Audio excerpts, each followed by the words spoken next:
That's one. We have no sound from Janice's laptop. Steve, do you have any idea what it is?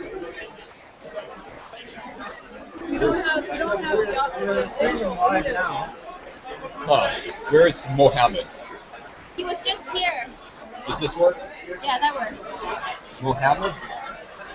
Turn it on. Mohammed. Call him up. I don't know, just call him up. Just say, come to the stage. Come to the stage. That guy left. Yeah, we're going to call him right back. We always do this. President, what does that say? 36744. We need to call the guy. The audio-visual guy. We need him recalled. Can you do How do we do that? Where's the phone? I've got my cell phone. Okay, could you call that number? Can I get everyone's attention, please? Can I have everyone's attention? Thank you. All right, as you can see, the auditorium is pretty packed right now. Now, we need to ensure that the paths to the left and to the right are clear. Technically, no one should be sitting on those pathways, so please be cognizant and get ready to go if you have to, if someone needs to move. Bear in mind the emergency exits are located outside of the auditorium, as well as inside here to your left. Okay. Once more, if you can please clear the pathways, and there's also washrooms at the back if you need to, and a water fountain as well. Thank you. We'll be starting fairly shortly. What happened? Oh, are you calling? Yeah. 37367.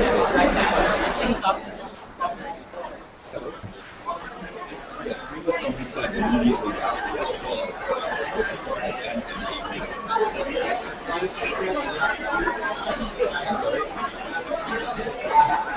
the audio and visual is see, can you talk to the guy?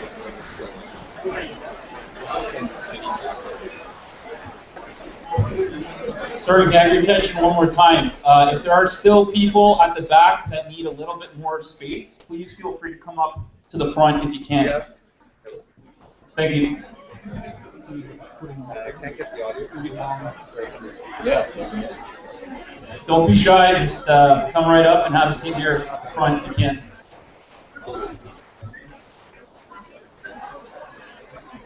So the speaker from that microphone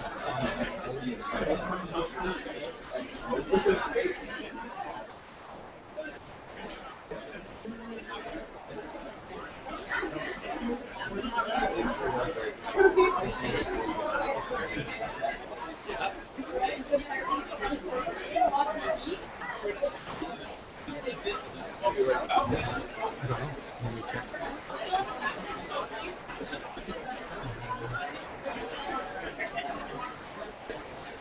Is there a volume on this somewhere?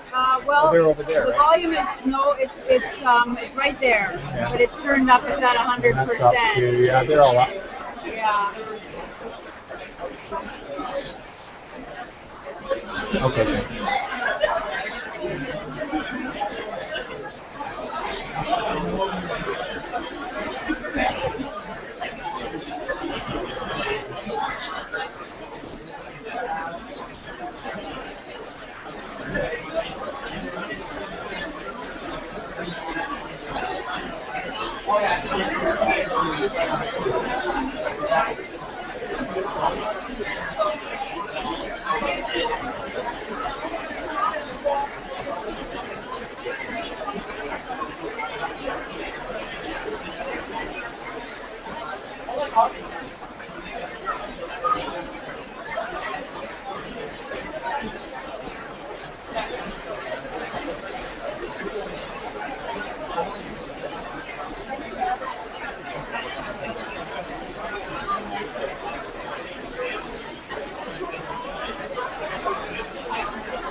Okay. When are we? What time are we going here until?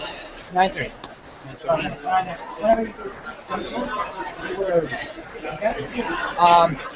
One more thing. Hack. I don't know what's gonna happen. Yeah. What are you trying to say? So just let me know so I can introduce you, like start the whole thing. Just let me know before. Okay? I'll be there. 5 minutes max. Where are you gonna be? Right there, like front of the street. I just want to see how this is. All right. So you know what you're gonna introduce first. Yeah. I know. Yeah. I started up, and then Denise. Do you know my full name? You know Denise Fonzie. Okay. We're gonna have to write it down or remember it or something. Ruben Avila and Denise Fonzie. Okay. I don't have anything to write with. When we're holding events, we're gonna have to think of preparation, creating in the future or something. So we need to make sure you have pen, paper, water, just so you don't worry about it. Is there anything else? Any other questions? Yeah, I just want to make sure. Yeah, Go right ahead. Sure.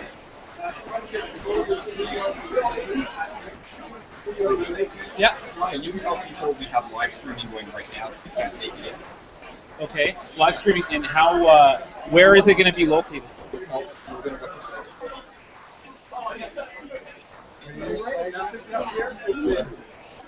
hard to get the spelling right?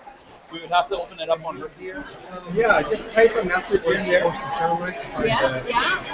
Well, I'll make the offer if you want. Go ahead. We have people real quick. That's full of. Okay. Yeah. That's fine.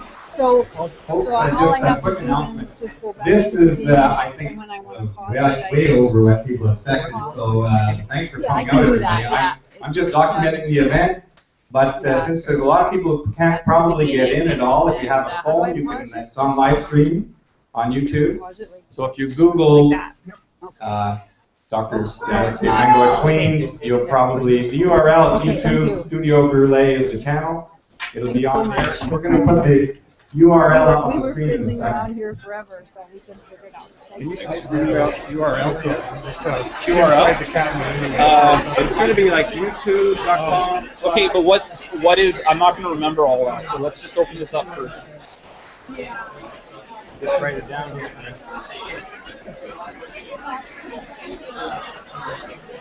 Okay. So that's the channel. So it's just youtube.com, and then I think it's just / that, right? To try that. It's always Slash youtube.com/Studio Brule. The YouTube channel, that's the YouTube channel. Okay, so that's usually youtube.com. I have no experience with that. I don't know how to write it on here. I don't even know what it is. Are we online? No. Anyways, I was going to put. May I go online? Do you want to connect? Yeah, could you? I don't know if we're able to, but that would be. Queens U, do you think, or? Queen's secure appears to be unprotected. What do we do?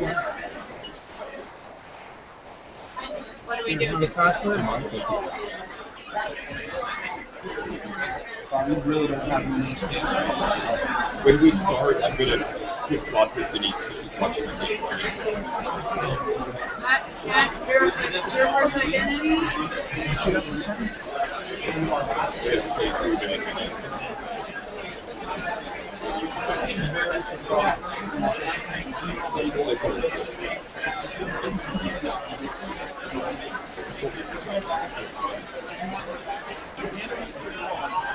For one thing, and if you don't want to add it, we've got it, but This was a live donation event.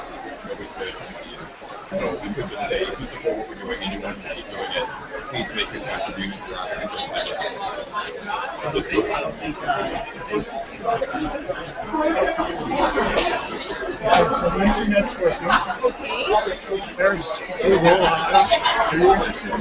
I'm not in. May I? Let me just. Okay, thank you. Yes.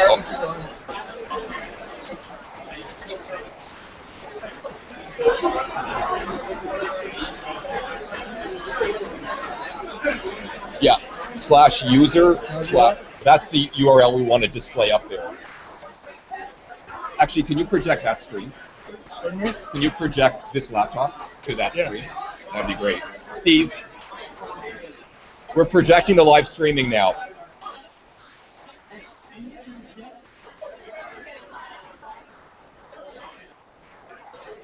Now the light setting you want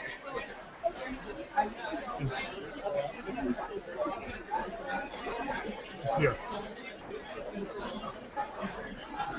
So there we are. Okay, and so when I go on to mine, it'll probably come up. Yeah, just move your mouse over to that when you're ready. And Yeah. click on that. And Yeah, so there it is. Okay, great. Okay. Can we leave it on the other one just until Yeah, you well, should I just It's not minimize, that. should I If you minimize want to it? alert Okay. people. Great.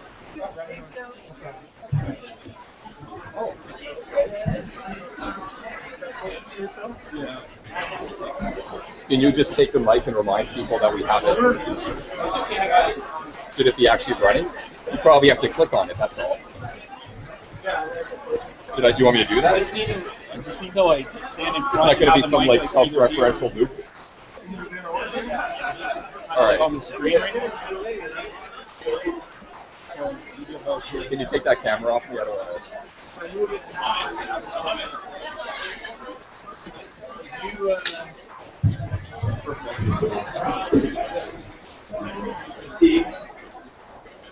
We're projecting the live stream now.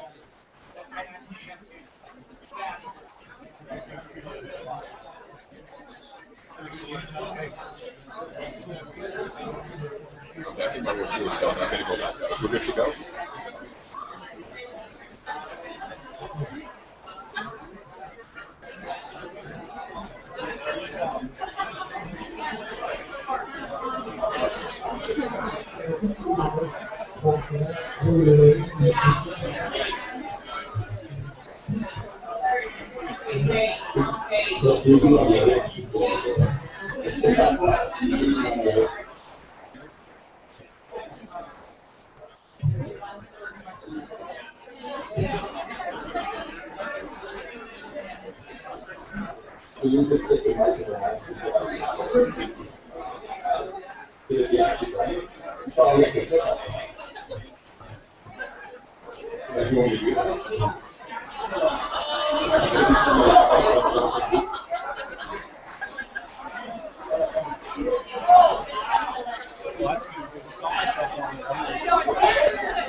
Yeah, just.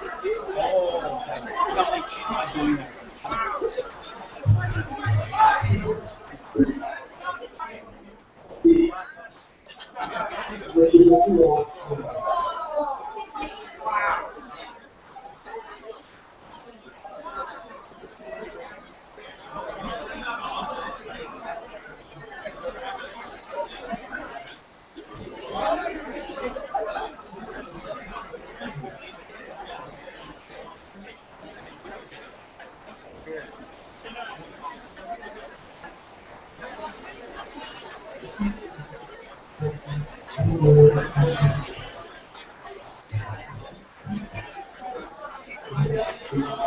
Thank you very much.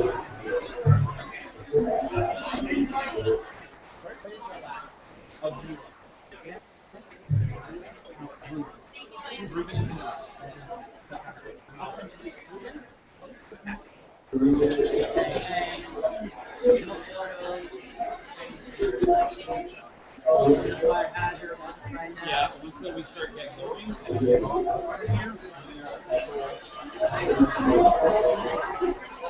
My question is like, couldn't we sit outside and sit here? Okay. I'll be right back and we'll start. Yeah, sure. Do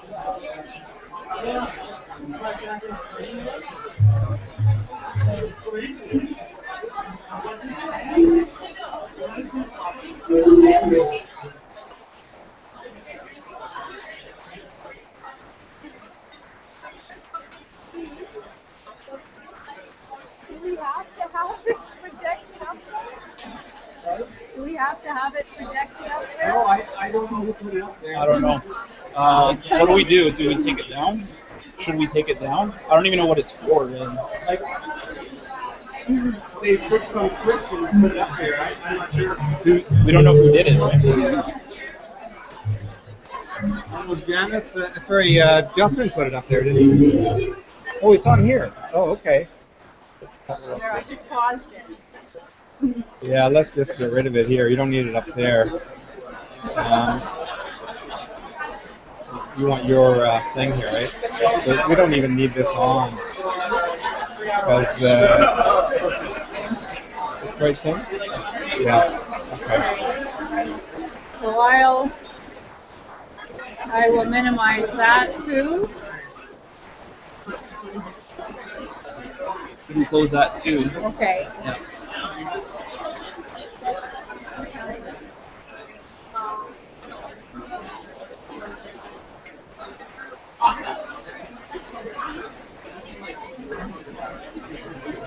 We don't know where they went, eh?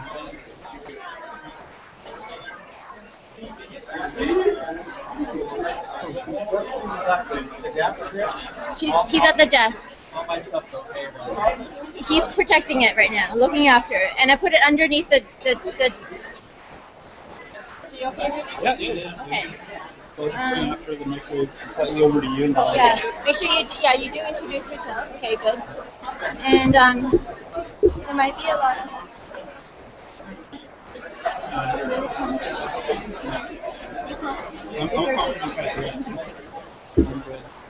now, if there is heckling, who determines if the person should be removed or security? I should probably not me. I'm just saying in general. Let me have a look at that audio, make sure it's still on right. I can't believe that they really they block all that. This is such a breach of privacy. Maybe we We need to hurry this up. That's what we need to do. Once it gets started, no one's going to resist. What are we waiting on? We're all set to go. Your audio's okay? I think so, yeah. Okay. So we just start. And you know to bring it up here. Yeah, I Okay. If I have any trouble, you can come up and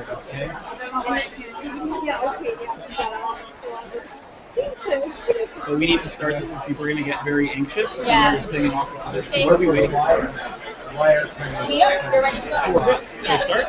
Yeah, can I get you? Mohammed here, please. Mohammed?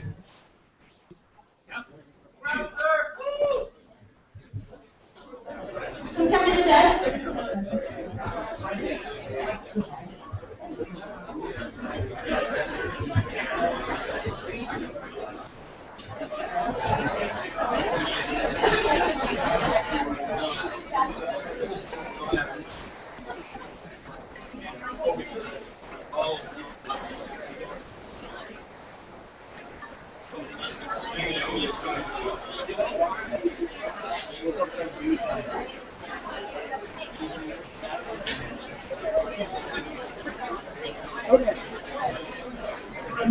Okay.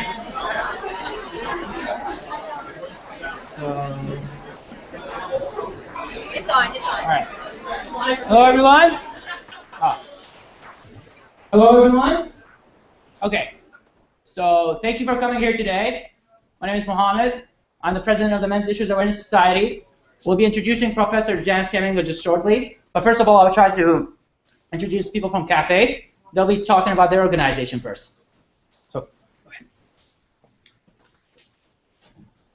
Good day, everybody. Thank you for having the patience of coming here and squeezing in here and bearing with the heat and the crowd and whatnot. But we hope that you'll be able to leave here with some good points and some things to reflect on. My name is Ruben Avila. I am an advisor fellow and board director for the Canadian Association of Equality. The reason as to why I became involved with Cafe was because, like many of you here right now at Queen's, I too was in the pursuit of academic knowledge. Knowledge that could explain what I have seen and what I have experienced as a student, as a soldier, and as a gay man. During my studies at the University of Ottawa and later in grad school at the University of Toronto, I was forced to read and learn ideological, feminist, and radical queer theorist perspectives as the sole form of credible academic analysis on gender and sexual diversity. The theoretical perspectives I was taught did not explain the disparities that I have witnessed and experienced just for being a man. I therefore searched out alternative theories for school and came across books that properly reflected my own personal narrative experience of being a man, as well as those of my male peers. Cafe offered me a male-positive space environment, which is fully compatible with those of female and queer-positive space environments on campuses across the country, to share the troubles and tribulations I have endured just for being a man. I therefore joined Cafe and been a proactive contributor ever since. Cafe has been proactive in unveiling the hidden facts as to how young children and boys are failed by our educational system. Cafe is well aware of the emotional, intellectual, and physical hardships endured by our men and women in uniform. Men's mental health, in particular, is of great concern, given that men consist of 97.6% of the combat arms in the Canadian Forces, who are the most susceptible to PTSD, physical injuries, and death. The stats show right now that we've lost 150 male service members in Afghanistan, and we've only lost 3 females. Cafe has been a champion for young boys. All right. We've had only 3 females that died overseas and 150 men, so that's just a fact. So I don't know what, maybe I said something? Okay, I'm moving on. No one will argue that one, that's for sure.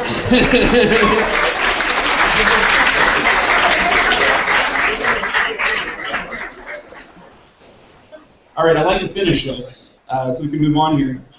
Cafe has been a champion for young boys and young men from the early stages of early childhood development, elementary school, secondary school, undergraduate, and graduate levels, highlighting the failures of the provincial educational system.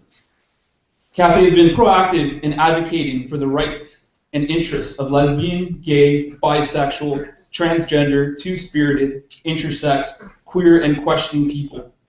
LGBT people are well integrated in Cafe's decision-making, planning, and deployment of programs, initiatives, policy, education, and strategies. However, these areas are only a few of the monolithic challenges to boys and men in Canada. Men's issues continue to be marginalized and excluded from academic and civic discourse, exacerbating major life and death issues such as high levels of homelessness, workplace fatalities, fatherlessness, domestic violence, suicide, as well as the social, academic, and institutional misandry, or the hatred or contempt for men. If you have noticed the same disparities that boys and men face, or have experienced them yourself, I strongly encourage you to be proactive, to be vocal. Don't be afraid to disagree with your peers. Do not be afraid to disagree with your professors and your instructors. Please sign up. I'm going to circulate here 2 boards.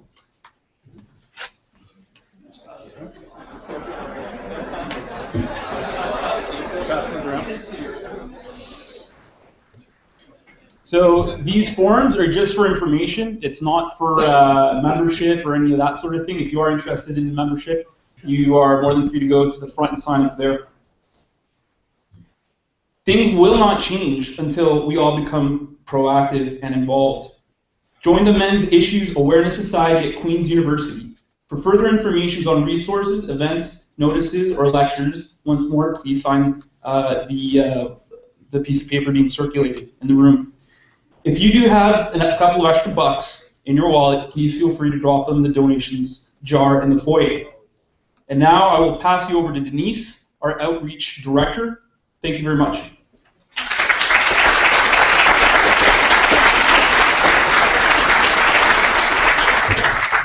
Hi everyone, Denise Fong. I'm the Outreach Director for the Canadian Association for Equality. Now I'm going to give you a bit of a background on what we do and tell you about what our goals are as an organization. CAFE is committed to achieving equality for all Canadians, regardless of sex, sexual orientation, or gender identity. In particular, we're interested in gender equality, and we will work for balance and fairness in this area by focusing our limited resources on those areas of gender that are understudied in contemporary culture. We focus on the status, health, and well-being of boys and men, where attention, investment, and support for educational and support programs, social programs, stands at a level that is far from equal from the seriousness of the problem. So as an organization, we at CAFE provide current evidence-based research and balanced information, opportunities to further education, develop discussion, engage in events and family-friendly events. We sincerely believe the goal of true equality and human rights is best served when conducting inclusive conversations and intersectional dialogue based on facts and evidence. We do not promote ideology or special interest agendas. One of our recent projects is establishing the first Canadian Centre for Men and Families. We built vital relationships with social service groups such as Sheena's Place, an eating disorders support group for women and now for men, and a suicide intervention unit at St. Michael's Hospital in Toronto. We're pleased to be here with you tonight at Queen's U. We will be live tweeting this event tonight and invite you to follow us. Please tweet your questions and comments using @QueensU and #Men'sIssues. Follow us on Twitter at @EqualityCanada for CAFE updates, and be sure to stop by, talk to us after the event to share your thoughts about tonight. Thank you.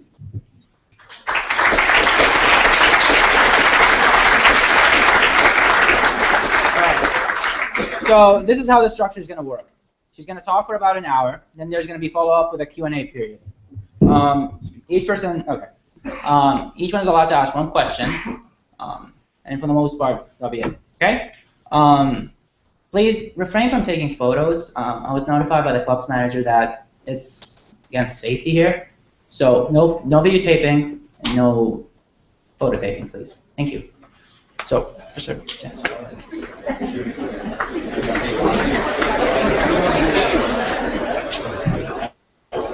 Okay, can you hear me? Hi. I'm Janice Fiamengo, as you probably know, and I'm really pleased to be here, and I want to thank Mohammed for inviting me, and the Canadian Association for Equality for sponsoring my trip. And my goal for the evening is to encourage students to join the Men's Issues Awareness Society, or to give men's issues some serious consideration. My feeling right now is that I really hope that more women will decide to join with men in pursuing equality. I hope that women will consider rejecting the feminist idea that the only suffering that really matters is the suffering of women, and that the best men can hope for is the right to apologize for their so-called privilege. A lot of discussion on university campuses now, it seems to me, is driven by the feeling that men have had it really good for a long time, and now it's time for them to give it up, essentially. Accept loss of status, accept joblessness, accept unequal treatment in divorce, lack of equality before the law, the deafening silence about the rape of men in prisons, for example, the fact that there's not a single shelter for battered men in the whole country, while there are hundreds for battered women, and that's a good thing, that there are those hundreds for the battered women. Men have to accept discrimination in hiring competitions for government and public sector positions, the denial of their right to father their children in far too many cases, and many more. The idea is they just have to take that now because of their collective guilt as men. Cry me a river, white boy, my politically correct feminist friends and I used to laugh. We were so smug and certain that we had all the morality on our side, but we didn't. Even if it were true that men had it really good in the past, whenever that was, 50 years ago, 100 years ago, those privileged men who went to war to fight for their country, who worked in factories, coal mines, construction sites, as farmers, fishermen, firefighters. Even if it were true that they had privilege, and as Warren Farrell has made clear in The Myth of Male Power, it was only a tiny percentage who actually did have control over their lives. Even if all of that were true, why should any man suffer now in expiation for former times? That's not justice, and that's not equality. The moment of realization came for me when I got my first full-time position, first university position, back in the late 1990s. And I participated in hiring competitions in which highly qualified men were passed over for lesser qualified women in the name of social justice. And this wasn't a whim of our particular department led by a few aggressive feminists. It was, and it continues to be, government policy. Hiring women because they're women, not because they're the best people for the job in the name of diversity. I found it morally repugnant. And we told lies about it. We pretended that this woman, who had published one article on an obscure 17th century woman travel writer, was actually just as good, or even better, than the man who had published a book on Shakespeare, for instance. And we made up reasons to approve a poor job interview. I remember one of my colleagues saying, I like that she was courageous enough to present material she's still working through. In other words, she didn't actually know what she was talking about, but that's okay because she's a woman. A male candidate's far superior presentation was judged safe and conventional. And I realized then that for some of my feminist colleagues, equality was the farthest thing from their minds. They just didn't really want to hire men. Not everyone in the department was a feminist. A lot of the men and some of the women just went along because it was too unpleasant not to go along. So I think it's really good news that the men's rights movement is starting to roll, to talk about some of these issues. Fascinating authors and activists like Warren Farrell, Miles Groth, Paul Nathanson, Karen Strong, Robert Kennedy, a bunch of really interesting names. They're asking provocative and exciting questions and conducting important research. They're asking things like, what if none of it that we've been told is actually true? What if the whole history that everyone now accepts, that our society in the past was a patriarchy set up to benefit men at women's expense, that men had power and women had none, that men owned women and abused them like chattel while women had no rights at all? What if that's all a skewed vision of history, the reality much more complex? That men always traded their disposability, their willingness to lay down their lives, either in war or in work, to protect their families, They traded that for love and respect. The men could be heroes, yes, but only if they were willing to die or to sacrifice their bodies in labor for their wives and children, and so on. Maybe our vision of the past, which is predominantly now a feminist inflected vision, needs to be rethought.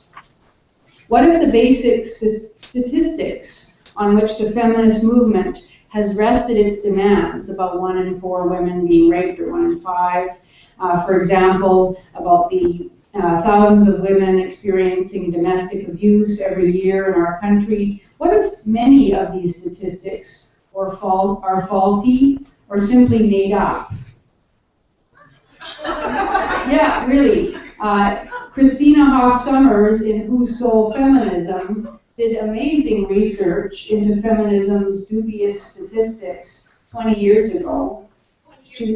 Yeah, and feminists are still using the same statistics that she debunked as false. So this is an exciting time now for women and men of goodwill to say, okay, some of the gains of the feminist movement have been beneficial, but let's look at where we're at now. Let's stop giving credence to the feminist myth of female innocent victimization because it simply isn't true. If you look at the research, you see that, well, women are violent too. Mothers are most often the murderers of children under 12. Women strike their domestic partners just as often as men strike them. Women kill men, not only because they've been abused, as we tend to think, but because they were angry, they were bitter that the man was going to leave them, and so on.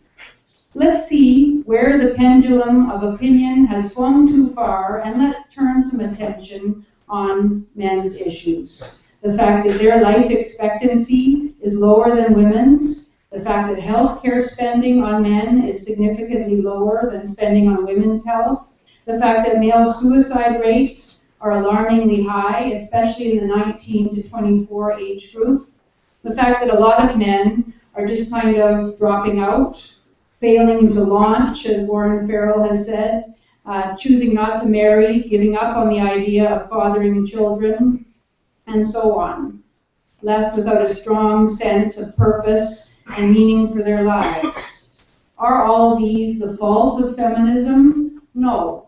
They're complex issues, of course, with a myriad of factors at play. My point is only that feminism's insistence on male privilege under patriarchy seriously hampers the discussions that deserve to be heard.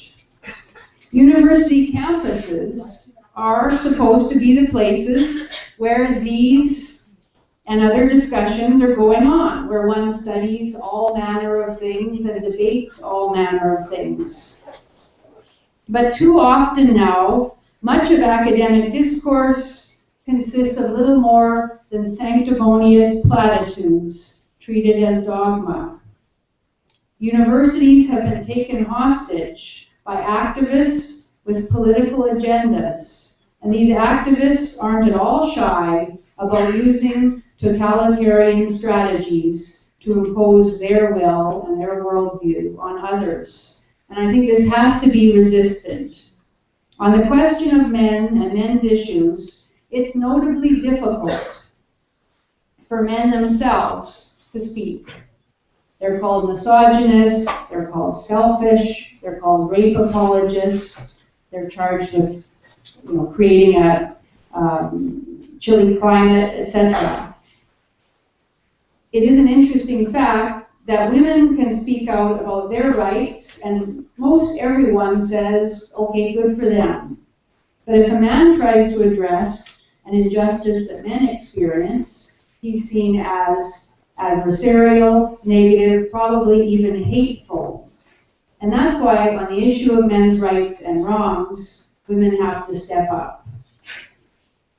It's strange for me to think that my mere presence here could cause any sort of uproar, even a small one, since I'm not advocating anything extreme. but I guess you disagree. The title of my talk refers to feminism's double standards, and they're easy to find, and they deserve an airing. It's clear that a vocal minority on this campus didn't want me to be allowed to say one word. Last week, some students proposed a motion at the AMS Assembly to de-ratify the Men's Issues Awareness Society. I'm sure you all know that. The reason they said was, quote, because of the manner in which its members have chosen to publicly undermine feminism and anti-rape culture discourse on campus. Well, gasp, publicly undermining feminism. Yuck. This idea that a student group could or should be de-ratified because one of its speakers objects to an ideology would be laughable if it were not so common on university campuses these days. Contrary to what the members of this particular group that wanted to de-ratify the Men's Issues Awareness Society believe, ideas don't have rights. People do. Ideas, though, should be able to take a beating. If they can't, they're not worth very much. And notice also the slippage in the charge, such that anti-feminism gets equated with misogyny, where being opposed to rape culture discourse or questioning it is seen to be somehow in favor of rape.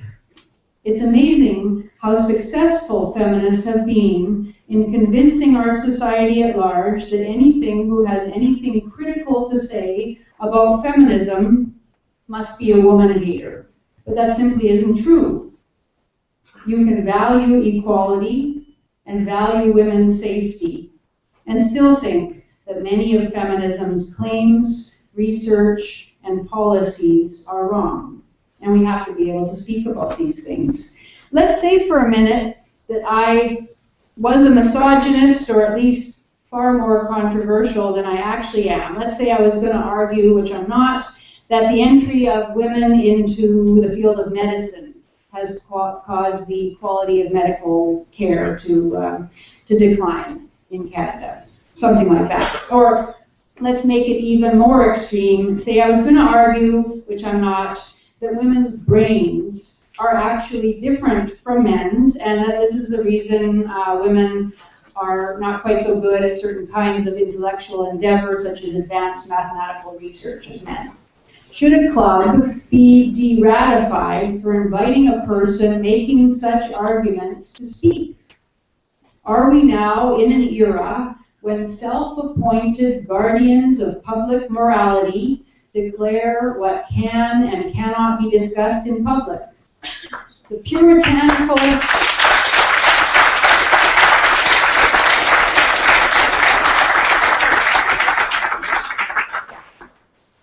What about analyzing, black people's brains? What about a racial analysis? You can bring that up in the question period if you want. The puritanical arrogance of these students, with their nasty totalitarian aspirations, needs to be called out for what it is.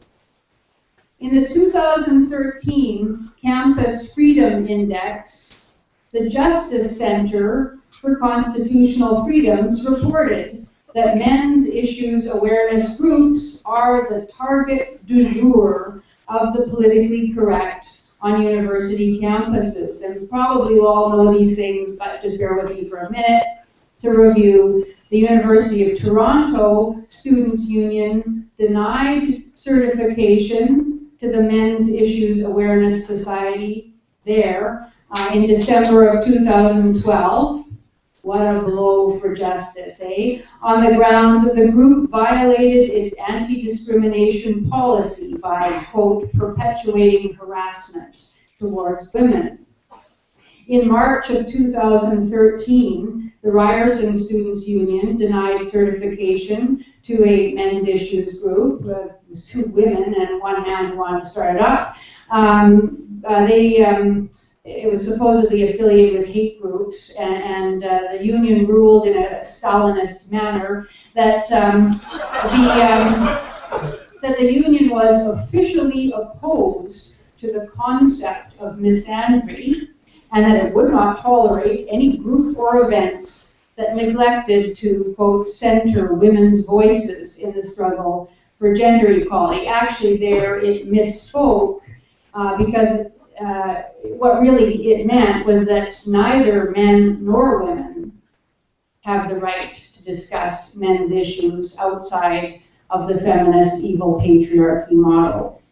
When I was a university student back in the 1990s, the talk was about the need to combat the chilly climate, and this was a climate supposedly of hostility, sexual aggression, put-downs, contempt, etc. And various special initiatives and interdictions and policies were put in place to make sure that campuses would be warm spaces for gals. The terms have slightly changed, but the claim to favored status for women has not. It's not surprising to see attempts to repress speech at Queen's, because it's a fashionable thing to do here. I went on to what is the attempt to de-ratify a club so that it won't be able to book space and have discussions other than an attempt to censor speech. Come on. I went onto the website of the Queen's Department of Gender Studies, and I was struck by the extreme prescriptiveness of the values and respect statement appended to the course descriptions. It's clear that these are people who like to regulate what you can say. This is what it says. A note about values and respect. The course is guided by the values of equity, inclusion, respect, community, and integrity. As students are encouraged to engage critically, that sounds good, with the course material, differences in thought are bound to occur. Great. However, it is imperative that students respect each other's views and experiences and not resort to personal attacks in online or in-class discussions. Absolutely, I agree with that. Yeah, every sensible person does. But then this last one. Please know that sexist, racist, ageist, ableist, heterosexist, homophobic, lesbophobic, transphobic, biphobic, and any other hateful or oppressive remarks will not be tolerated. That final list of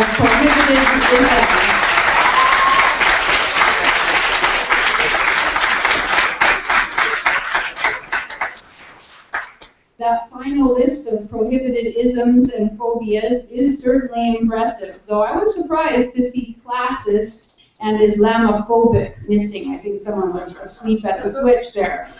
So what can one reasonably conclude from such a list, except that there will be a great deal that one will not be allowed to say, especially since the exact meaning of terms such as ageist or heterosexist is elusive. And what exactly is an oppressive remark? I usually think of oppressive policies, oppressive government practices. An oppressive remark, is it to say, I disagree with your reading, or I disagree with your use of statistics, I think you're very wrong? Is that oppressive?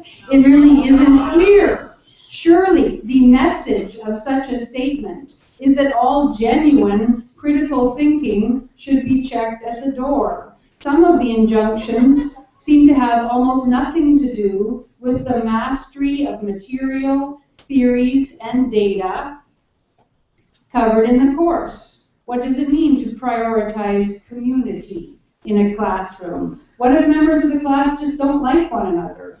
What if some members are not interested in forming a community? What if one of the students is so brilliantly unorthodox as to outpace all the others and maybe even to offend them deeply in the process? New ideas, unorthodox ideas, do often offend. Far too much on university campuses recently is about not feeling uncomfortable. We hear a lot about safe spaces lately and how talk of men's human rights somehow makes a space unsafe. How does my talk make anyone unsafe? I'm sure you'll tell me about that in the question period. I don't advocate violence against any person or group, but of course, it's a metaphor, isn't it? And this is the whole problem when language is used in these slippery ways. Safety, in the feminist lingo, is not simply about the absence of physical threat. It refers to an emotional, psychological, intellectual, spiritual state, a vast metaphysical security.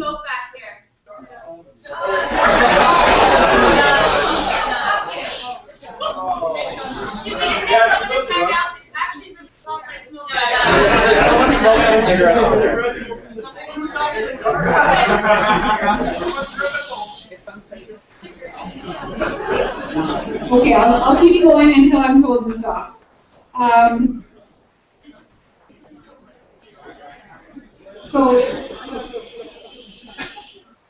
So this notion of safety then.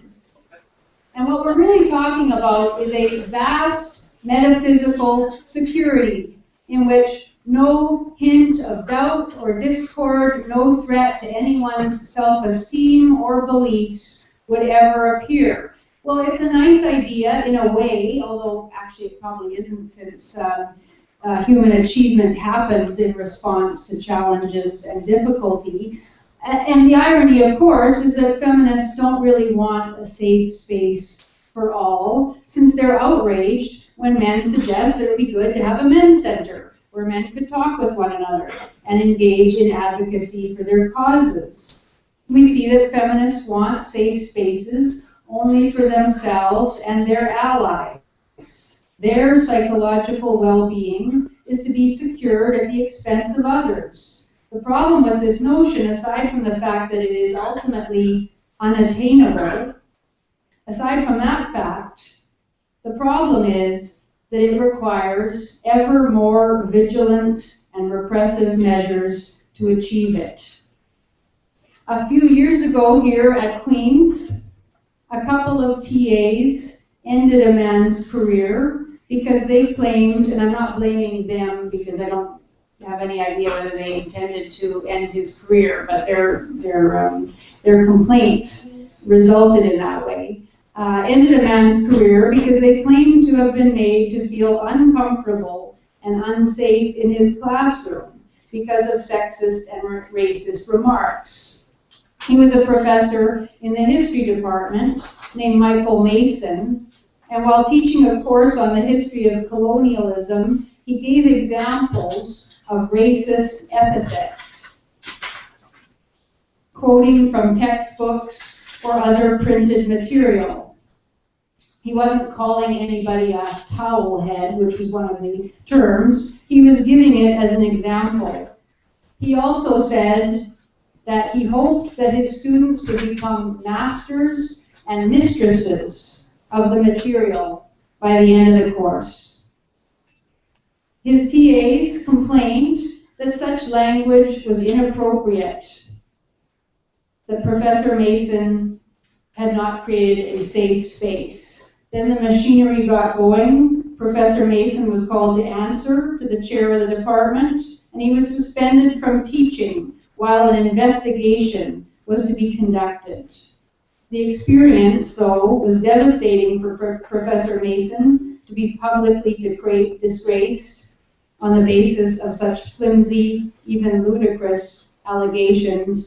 It made him ill. He quit his position, thus ending a very long and successful teaching career in abject humiliation. I really wonder if his experience of being so humiliated is in any way comparable to the discomfort suffered by those TAs and a few students who joined them who didn't like the way he said towel head, because apparently his irony wasn't clear or something like that. But that's not even really the issue. The issue rests on the fact that professors are supposed to have the right to teach their courses as they see fit within very clear limits, of course, but there's no guarantee for students that they will never have to hear something in a classroom that makes them uncomfortable. Talk about safe spaces on campus almost always becomes a tool to enforce compliance with particular ideological demands and to silence those who disagree. Recently, we've heard a lot about the rape culture that supposedly exists on university campuses, and I'm going to focus on that discourse of rape culture in some detail tomorrow night when I speak in Ottawa. For now, I just want to observe a couple of things. That feminist statistics about the 1 in 4 or the 1 in 5 are false, and feminist assertions of a rape culture are fantasy. There are very few rapes on university campuses, and there is a great deal of sympathy for the victims of rapes. The rape culture idea is something made up to shame and harass anyone who doesn't toe the feminist line. It is legitimate in disagreements to argue over facts, to try to undermine your opponent's position, but it is not legitimate to claim that your opponent's position is so heinous that it must not be heard at all. And this is what feminists do in suggesting that merely to articulate an anti-feminist position actually produces the harm that feminists claim, a culture of intimidation, and that therefore such discussion should and must be prohibited. Many of you already know about the violent protest by a group of students last year when the Canadian Association for Equality brought men's advocate Warren Farrell to the University of Toronto to discuss the crisis facing boys and men in our society. And Farrell is a pretty soft-spoken teddy bear of a man whose primary interest is in improving the way men and women live together, both in families and in society at large. He really could not, by any stretch of the sane imagination, be considered anti-woman. But these protesters clearly do not have sane imaginations. Not content with tearing down the posters advertising his talk, apoplectically enraged students blocked the entrances and exits to the building where Farrell was speaking, hurling verbal abuse at the police officers trying to keep public order, and harassing some of the young men attempting to attend. And I want to just show you, I'm sure many of you have already seen it, but I think it's worth seeing again, a clip of that protest.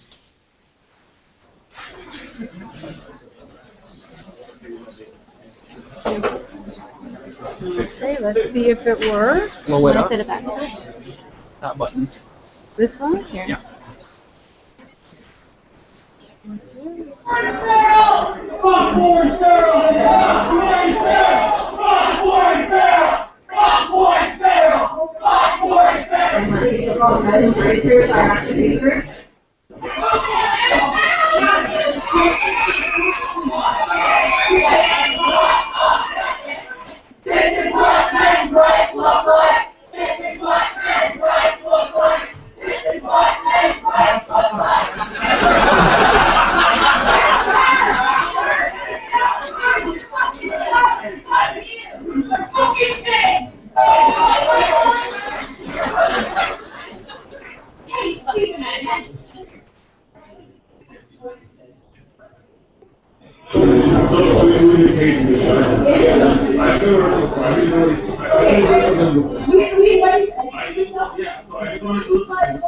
I just wanted to see what you guys did when he's talking.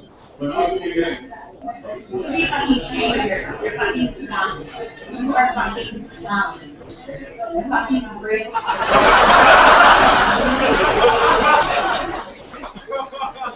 So let me start.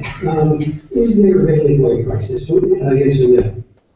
And basically, the era in which our sons are growing up now is basically an era that has been labeled for us. It's been labeled for us by a book called The End of Men and the Rise of Women, which evolved from an Atlantic monthly Atlantic article on that topic.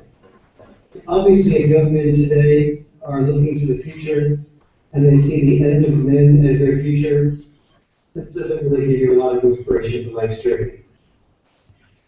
If the female students that are here are looking at the end of men as their future, I'd suggest maybe you take advantage of these guys now.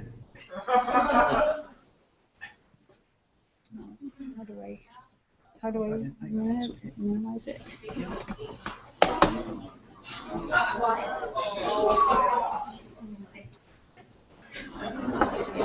Yeah, that's coming up. So stay tuned. Okay, so going back to the protest, then one has to ask, the woman screaming at the man standing there because he wants to attend Warren Farrell, talking about the way in which schools are failing boys and men are feeling that they have no purpose in their lives. Is this a woman screaming at that man who feels unsafe on the University of Toronto campus? Has she been silenced by patriarchal tyranny, wounded by the pervasive rape culture that makes her so afraid, so vulnerable? Well, does it look like it?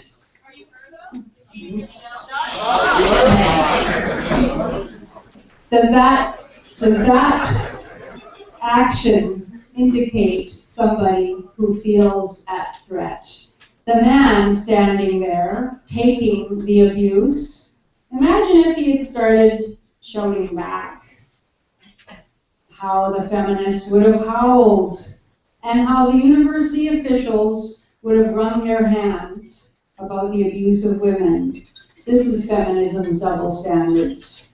And what exactly propelled that particular woman and the rest of the crowd to engage in such abusive behavior that went far beyond the bounds of peaceful protest, is at least partly an effect, I would argue, of feminism itself. The self-righteous outrage, the supreme conviction of one's own sanctified innocence as a victim. As someone who participated in quite a few Take Back the Night marches in my time, I know this feeling, the intoxicating euphoria of pure rage, which translates into electrifying power, and it's really good because there's no responsibility at all. This is what feminist discourse teaches, that victims have a right, even a duty, to attack those who oppose them, and that victims are not responsible, even if the attack goes far beyond what the circumstances, as in this case, would seem to justify. Those protesters obviously believed themselves entitled to scream and rage at a young man whose only crime was wanting to attend a talk. And indeed, in our society, they are entitled. There were police standing by. No one was charged or even disciplined by university officials in any way for illegal actions, such as blocking entrances to buildings, tearing down posters, that kind of harassment.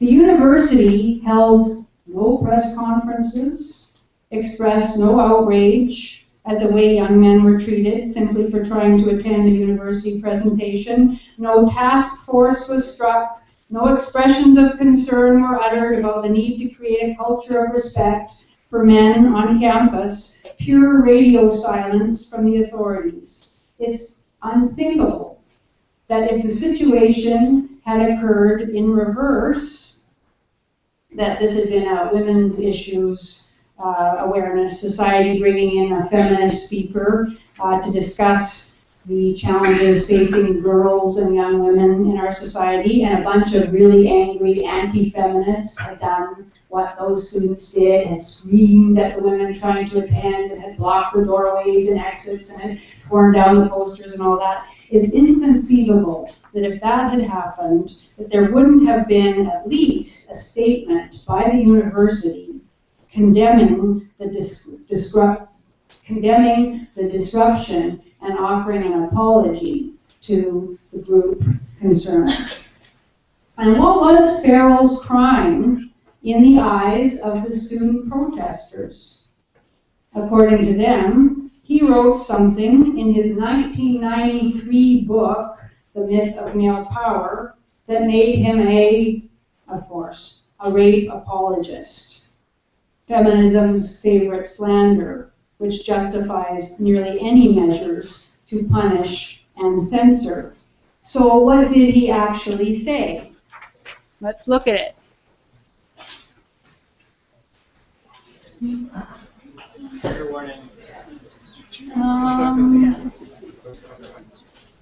Is it paused? Okay. Yeah, so this was it. Now, oh, shoot. Okay. Yeah, I thought I did. Okay. Okay. Hopefully that's it. Now, the part that was cited that got everyone so mad was this first part. If a man ignoring a woman's verbal no is committing date rape, then a woman who says no with her verbal language but yes with her body language is committing date fraud.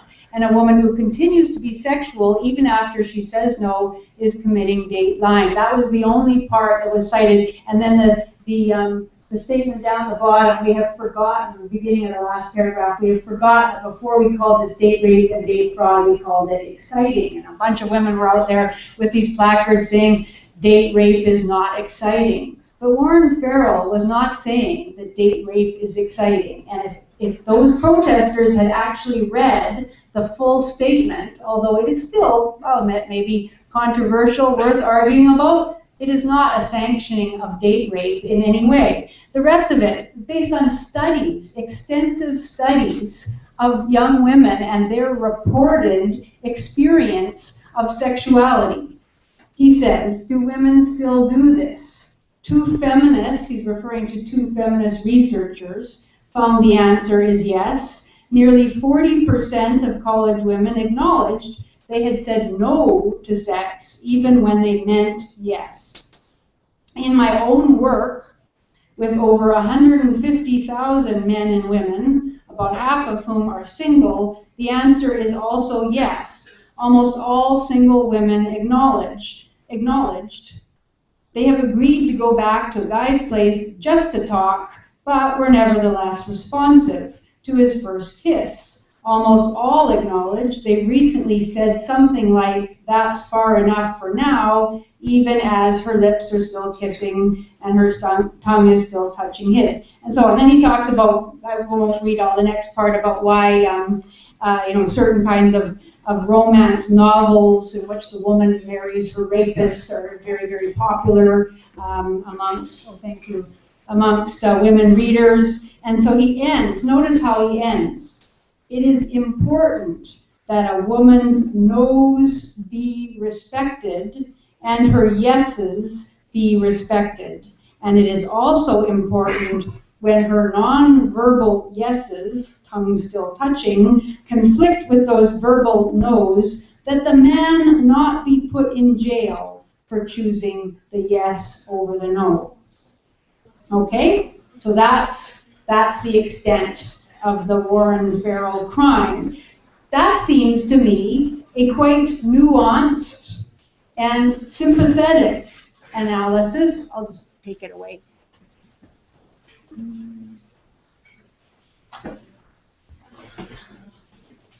A quite nuanced and sympathetic analysis of the real complexities behind yes means yes and no means no. not pro-rape at all. Realistic, honest. Debate-worthy, certainly. I can see why feminists might want to challenge Farrell on the distinction between verbal and non-verbal cues. But does that in any way justify the virulent protest outside the building, where he wasn't even talking about date rape? He's 20 years past that book. But still we see the determination on the part of some to punish anyone who dares to challenge the feminist orthodoxy on gender. What is rarely acknowledged is the fact that feminism's own discourse on gender is often hateful towards men, far more than the things that men's rights advocates say about feminism or women, but that's supposedly okay. Many of the major feminist heroines of the second wave feminist movement made dehumanizing statements about men. Their zeal to dehumanize, in some cases actually exterminate men, is remarkable and puts Warren Farrell's mildly controversial statement in an appropriate context. And these are not the lunatic fringe of feminism. These are iconic feminist figures who've been celebrated and lionized precisely because they articulated their hatred in such a compelling way. American poet, writer, and activist Robin Morgan said that, quote, "I feel that man-hating is an honorable and viable political act, that the oppressed have a right to class hatred against the class that is oppressing them."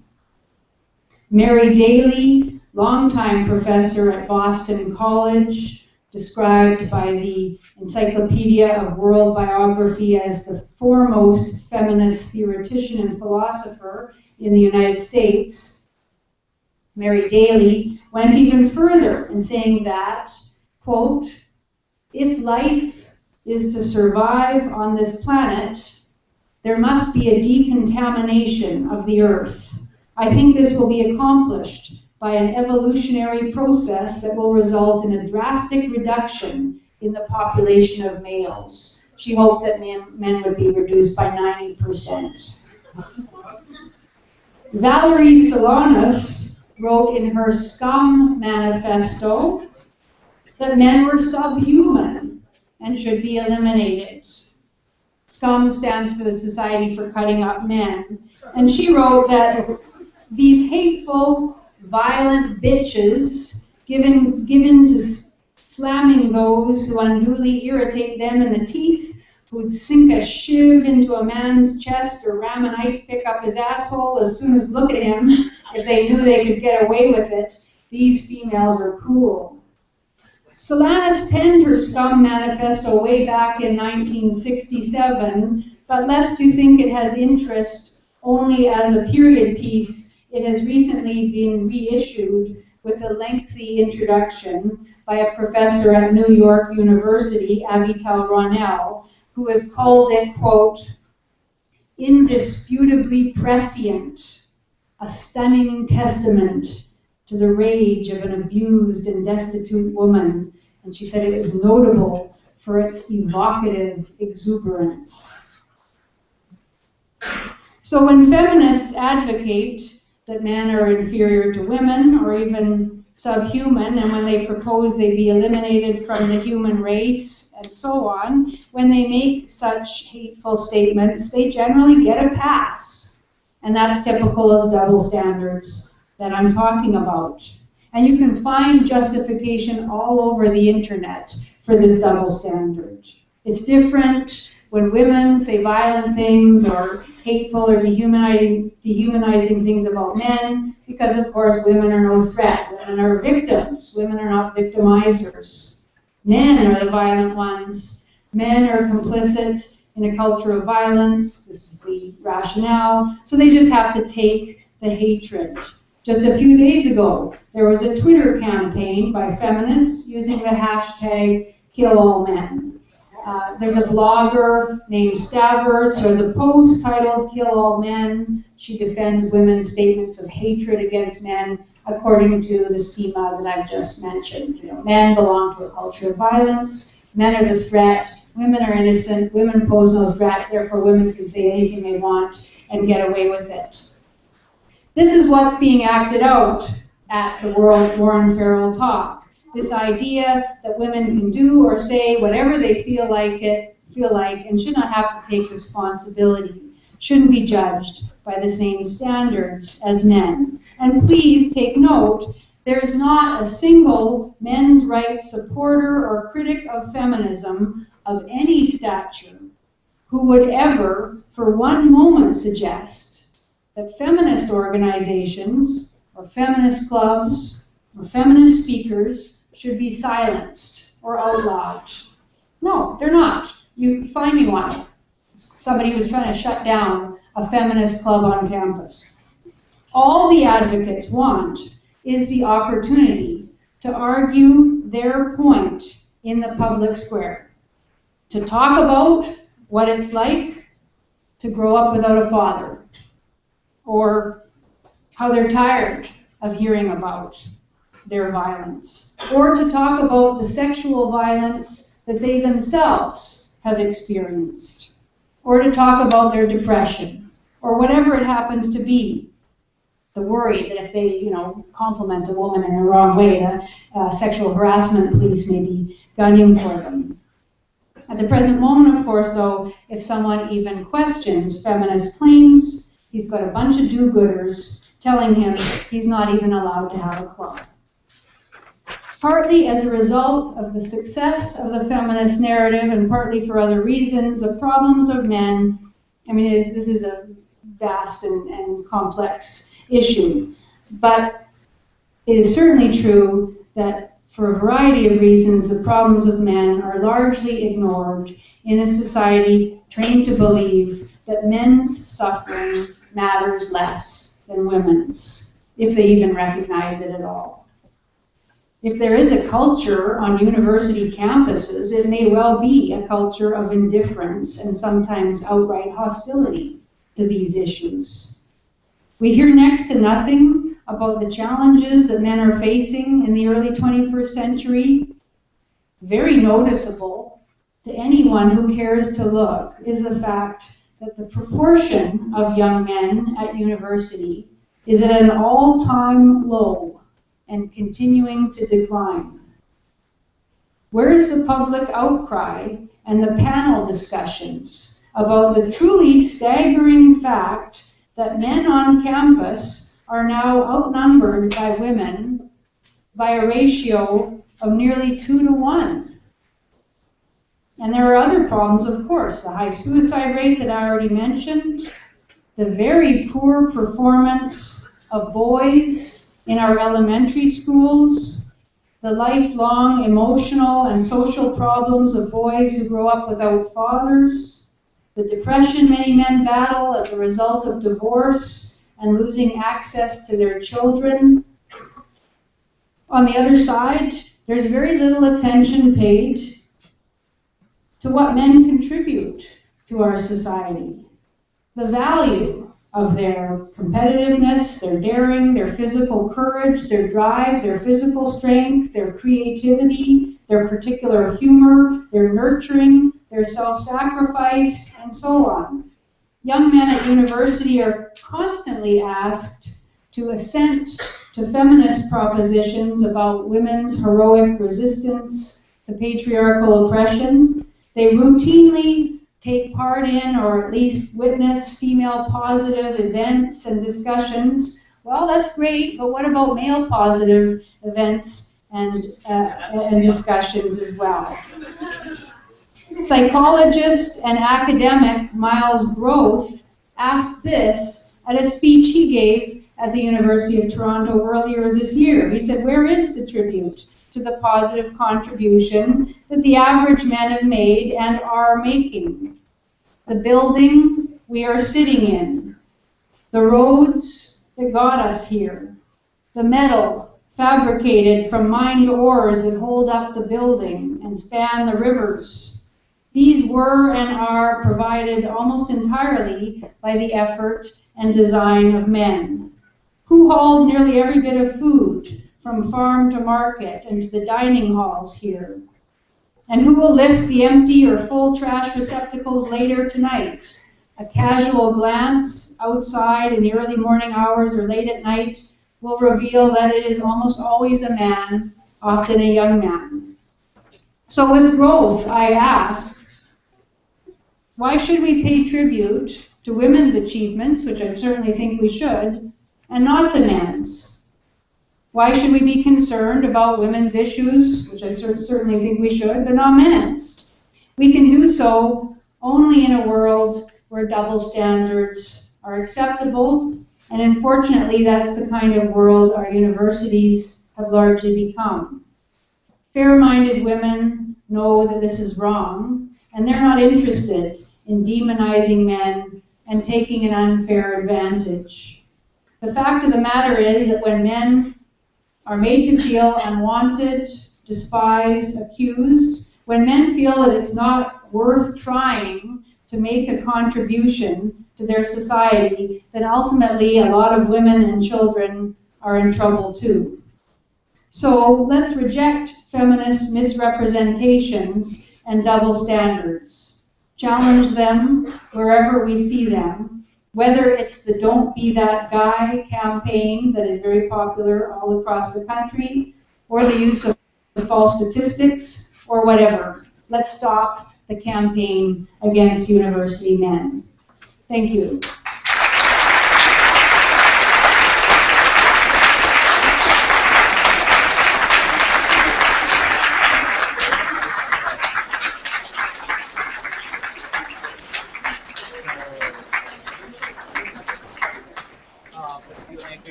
Excuse me. Well, yeah. All right. So we'll proceed to the Q&A period right now. The way this is going to work is raise your hand. I'll pick someone, and no, wait. We'll pick someone. Stand up and talk, please. Everyone else, just try to remain quiet. 1 minute, please. Try to remain quiet. And yeah. So hands up. Okay, yeah. Well, I am a professor of philosophy in this university. I've been here 20 years. I am a feminist. Woo! I am the mother of 3 young men. And so I'm very concerned by the state of young men in our society. I'm the teacher to many young men in this group. And I don't know what the hell you're talking about.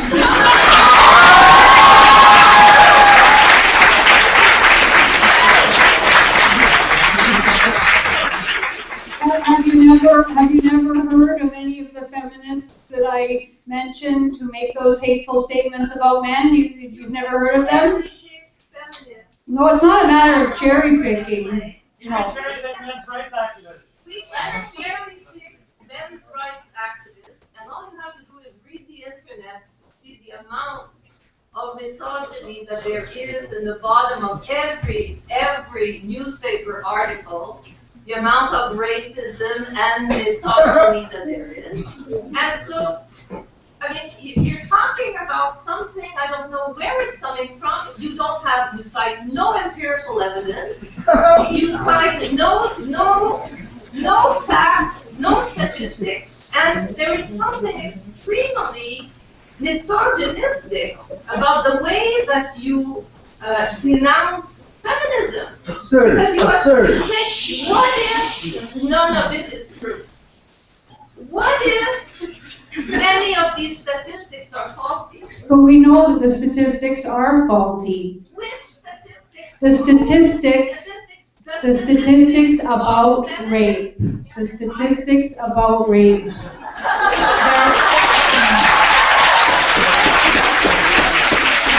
You want me to tell you about the statistics about rape?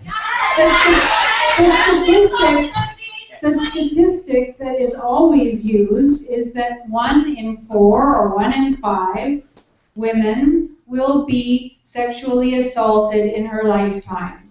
If you read Christina Hoff Sommers' book, Who Stole Feminism, she talks extensively about where those statistics came from, the faulty methodology that was used to derive those statistics, the fact that it was based on a survey in which 74% of the women who were surveyed said that they did not consider that what had happened to them was rape, and yet they were defined by this particular woman, Mary Koss. This became the Ms. report in the late 1980s about the experience of rape by women. It was based on the women who had reported their experiences said they did not think that what they had experienced was rape, and yet Mary Koss, the researcher, claimed that it was rape. It was also based on a question asking, did you ever have sex when you didn't want to because you had been drinking? If you take out the number of women who said, is that rape?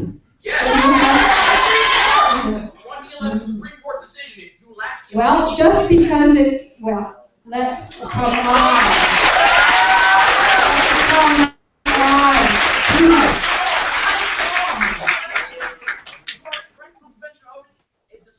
Just because it's in law does not say that it's right, okay?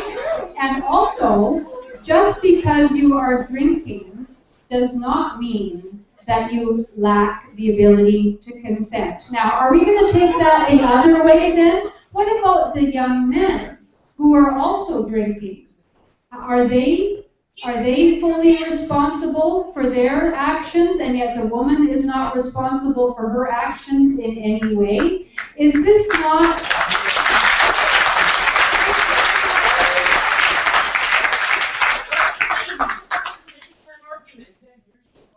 Okay, wait. Sorry. Well, I'm making the latter argument. It's pure logic, isn't it?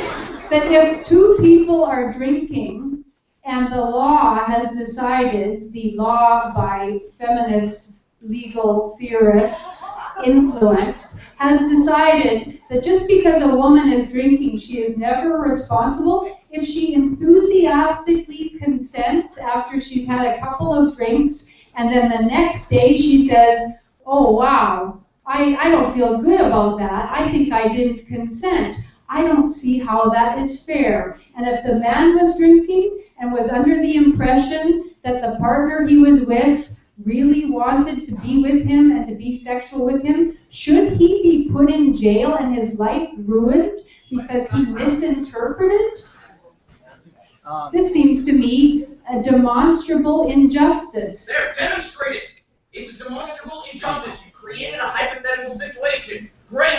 Demonstrated on the basis of an empirical claim that we can all have access to. I'm demonstrating it on the basis of reason. If a man and woman sit down together and have a couple of drinks, and the woman agrees that she would like to be sexual with the man, and then changes her mind the next day, and if you want to call that rape, well, that's fine, but I don't see how it is rape.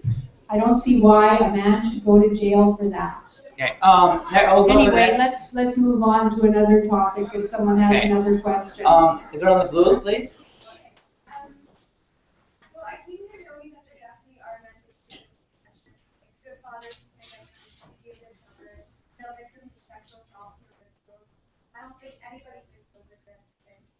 Just my biggest problem with your talk is that I feel like you've created a double standard yourself because you demonized feminism and repeatedly equated it with totalitarianism, so that you can be a feminist without hating men. If you just use such extreme examples, that I don't think it's representative of the average woman who doesn't want terrible things to happen to women.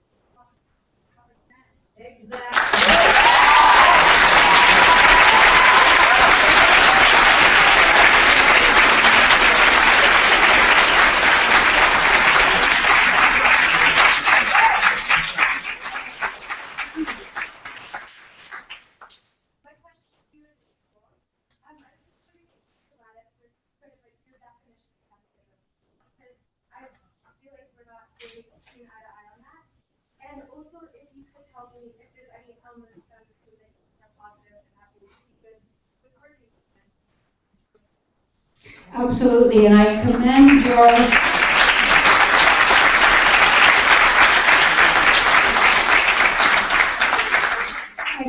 your commitment to fairness and your interest in including men's perspectives in considerations of social justice. My point is that not that every person who calls herself or himself a feminist is hateful. I think there are all sorts of people who say, oh, I'm a feminist, of course, because I'm for equality of opportunity or whatever, and I think that women shouldn't be kept out of professions just because they're women, those kinds of things. Nobody has any problem with those. I certainly don't.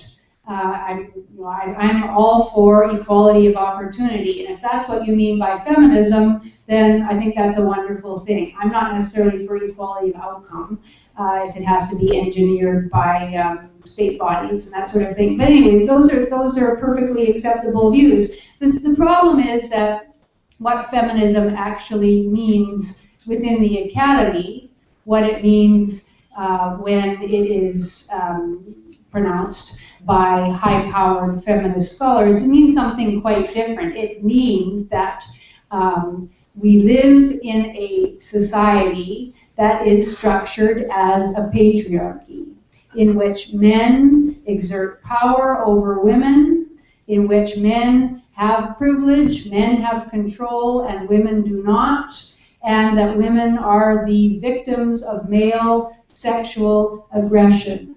That, I think, is patently untrue about the society that we live in. And if you look at, if you want statistics and all of that sort of thing, you look at any report on how women are doing economically and socially, it simply isn't true that women are victims and subordinate and powerless. There was a study last year coming out of MIT by 2 economists.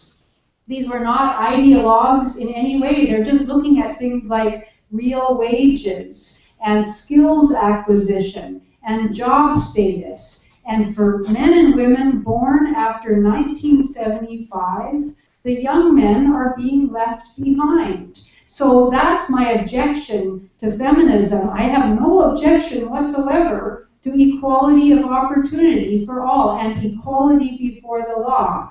I do certainly have an objection to feminist ideology that can only see women's suffering and women's victimization, and that, I mean, the totalitarianism is clear for all to see in the attempt precisely to shut down men's issues awareness groups on various university campuses. What else can you call that but totalitarianism?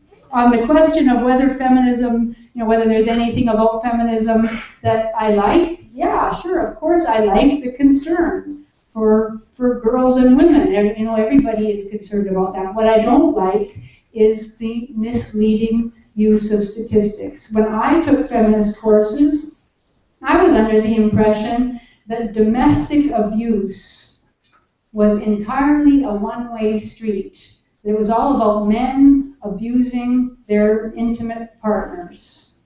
In fact, if you look at StatsCan data on violence, it's almost exactly 50-50. That women hit men, women beat on men, just as much as men hit and beat on women. Now, the number of people who are seriously harmed as a result is not equal because men are stronger than women.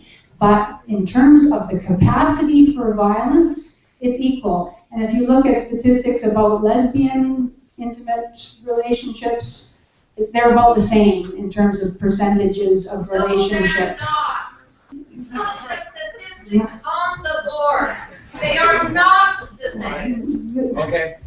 Oh, you put the statistics on the board then.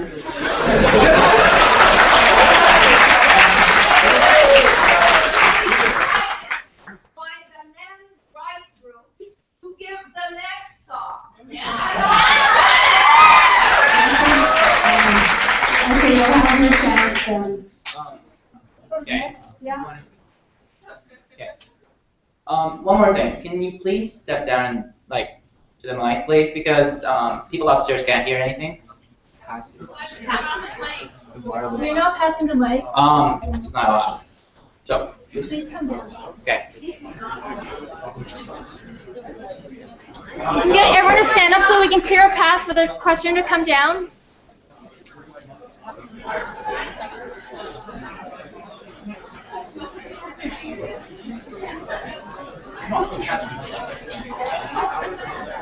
Let's talk about the difference between ideological feminism and radical feminism. Might give a little bit of insight. I'm not sure if you touched on that over the years. Anyways, I'm just to give some history. I'm an only child. I was raised by my mom.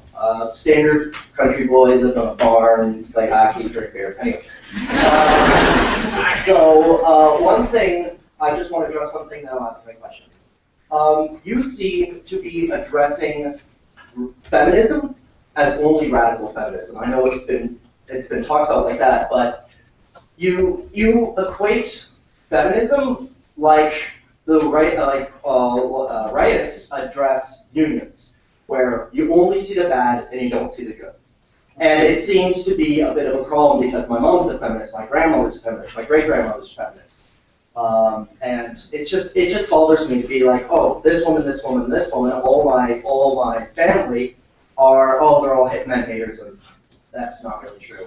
Anyway, so my question is that where does free speech lie to you? Because they shut down the one guy, I forget his name. Anyway, the men's right activist, the one that everybody hates. Yeah, Warren. They shut down Warren like they shut down Ann Coulter. And then you speak about how. Well, they didn't actually shut him down. Or he anyway, did give his talk. Oh, well, I apologize. Anyway,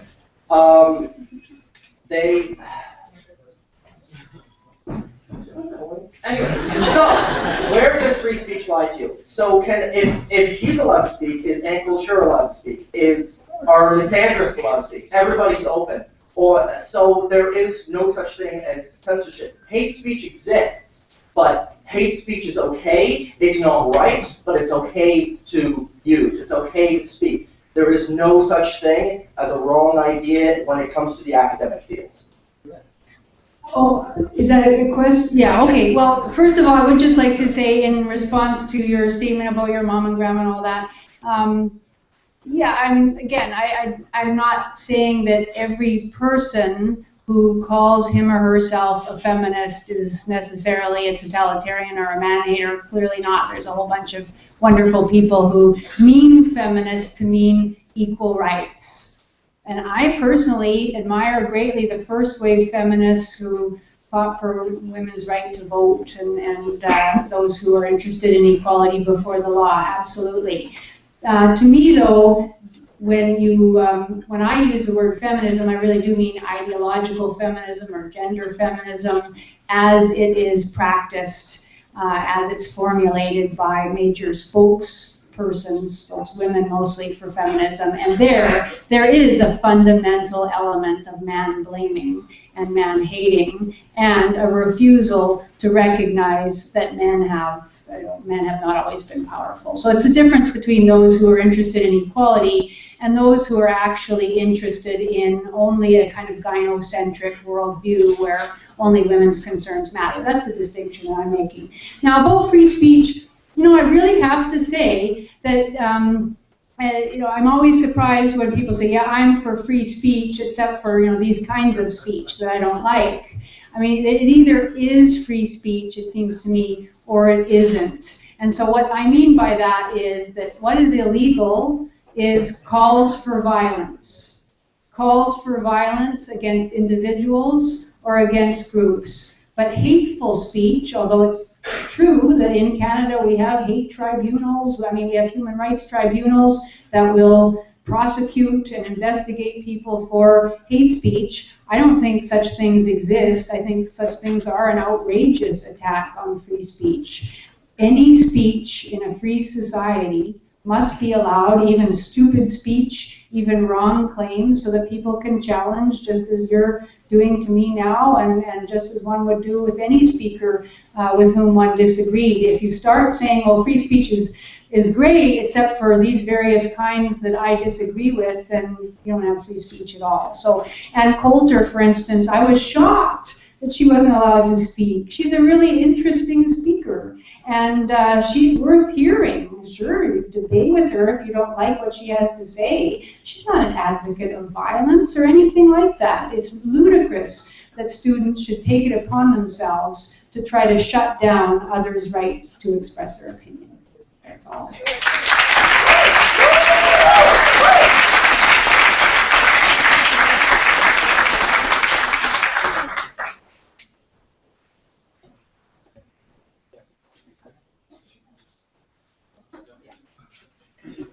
So Mohammed's going to hold this. We're working as a team already.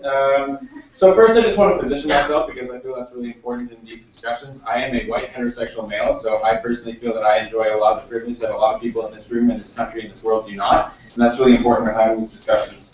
Secondly, I am a proud feminist. And just my own personal understanding of feminism and the reason I'm a feminist is because I believe that everyone, regardless of their gender, should be treated not equally but fairly. And I just wanted to address the point of equality versus equity.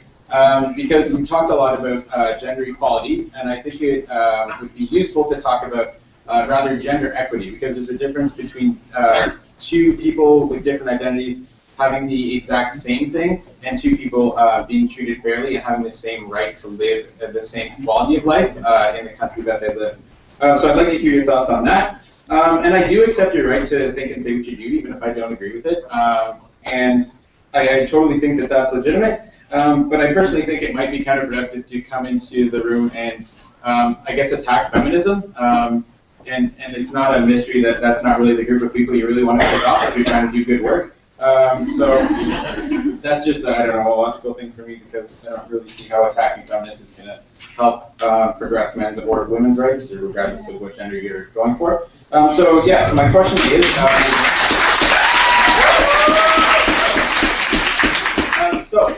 I'd like to thank you for sharing your thoughts, and I'd like to hear your thoughts on how gender equality and gender equity might differentiate themselves, and how gender equity might be, I don't know, a different way to go. Thank you.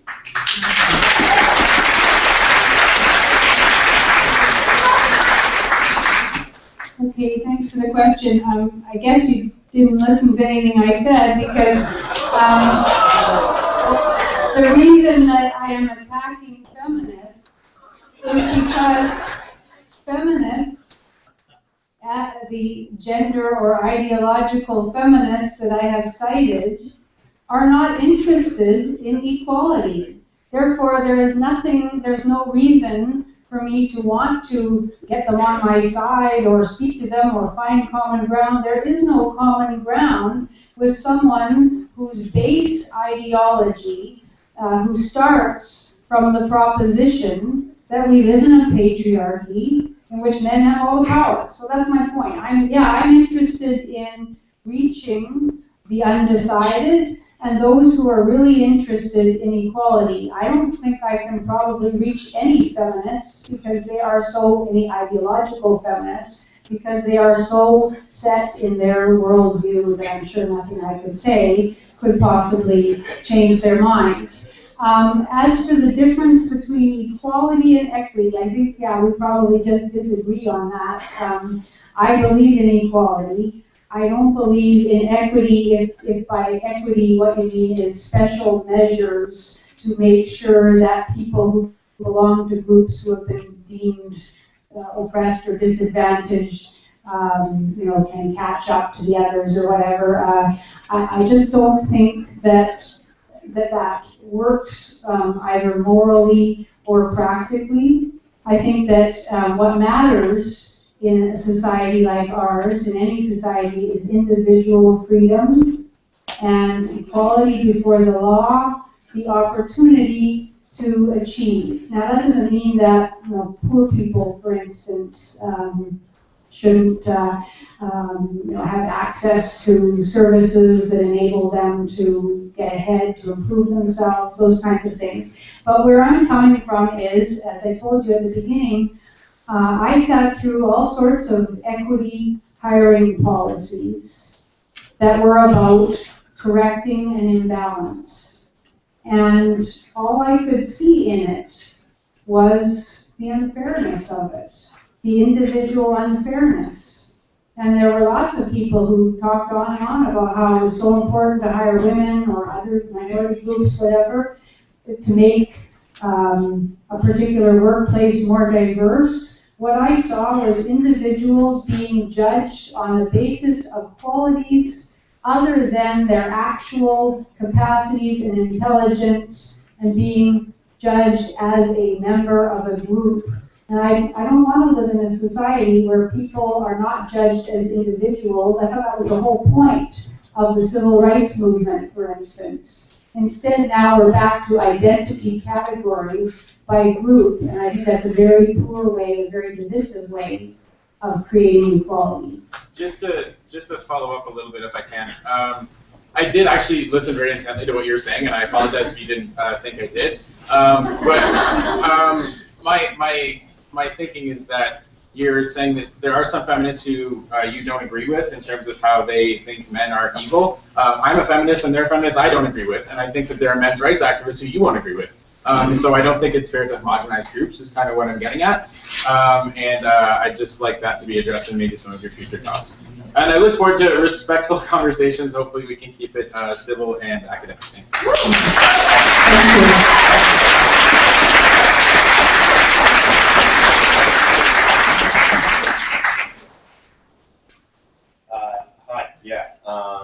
Okay, first I'm going to, I suppose positionality is a very crucial thing to address. I'm going to say that I'm a third-year global development studies student. I'm a white male who's grown up in this country, middle class, and I can say from a personal perspective that there's no doubt in my mind, both on a conscious and subconscious level, that I've benefited from being a white male in this society. And I would personally say that those that don't acknowledge that sort of privilege, I would urge for them to be more critical of the conscious and subconscious things that happen around them on a daily basis. But to continue on to my point, I would wish for you to provide a few definitions that you failed to give in your presentation, specifically towards the totalitarianism that you see on campus and how you define totalitarianism and the Stalinism that you say exists. Further, you bounce around terms like ideological feminism and feminism without concretely defining those. So how do you define feminism, and from which theorists are you defining that from? You cite, as was said by the lovely professor earlier, you cherry pick a variety of feminists driving from second wave feminism in the 60s, and I haven't seen you cite anything of any sort of contemporary feminist theory, and I would like you to do so, please, and provide some contextual definitions in doing so.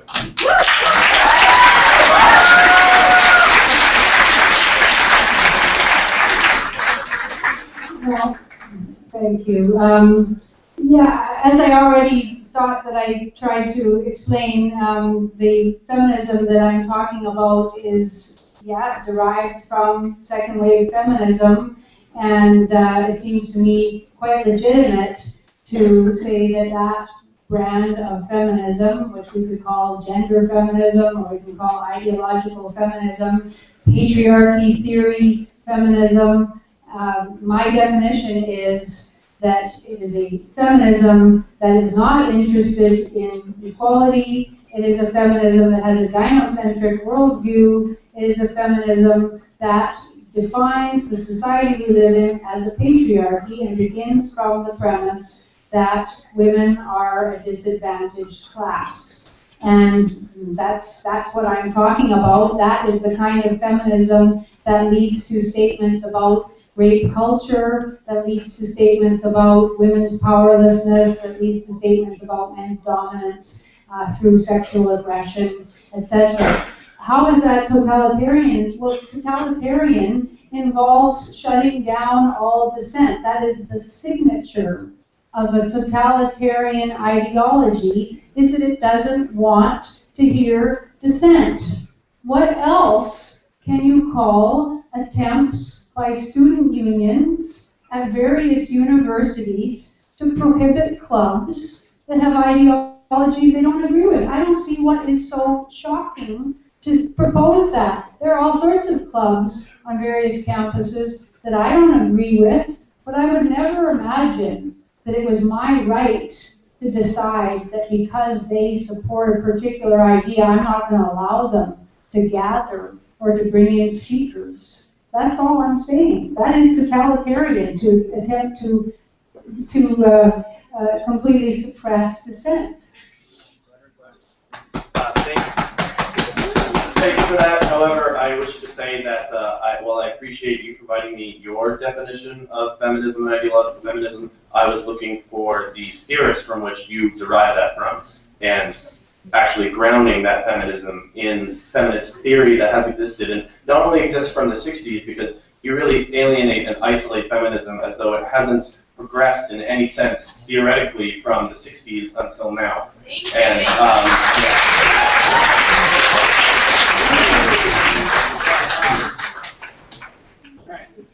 Well, can I just answer that? The reason that I didn't get into talking about various feminist theorists is that I'm not particularly trying to say that there are particular feminist theorists who are good or are not good. What I'm talking about is a general framework that governs how we discuss gender on university campuses. If you're going to try to tell me that patriarchy theory of the sort that derives from people like Andrea Dworkin and Catherine McKinnon and Robin Morgan and Mary Daly and all those second-wave feminists who laid the framework of the very kinds of discussions about rape culture and male sexual violence that are still going on today, if you're going to tell me that that isn't the plank on which these discussions are taking place, then I would really like to know how it is that recent developments in feminist theory have taken us any further. I hear the exact same types of arguments about why men's ideas or any discussion of men's issues is dangerous and must be suppressed. And that is straight out of the kind of theorizing that we saw way back in the early 1980s, for instance, with Andrea Dworkin. I want a 24-hour truce from rape, and there's no way that anybody can be free as long as we live in a society where men rape women. It's the exact same conversation that I'm hearing on campuses today. I urge you in the future to cite those contemporary sources. Hey, you know what? You've already had like 3 comments already, and we respect that. We're going to move on to another question, all right? You've had 3 to spare. Mohammed.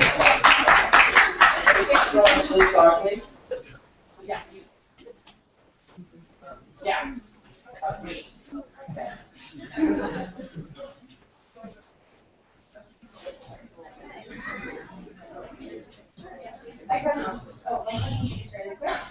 During your discussion, I was often confused as to whether or not you believe that patriarchy was sort of the state of affairs today.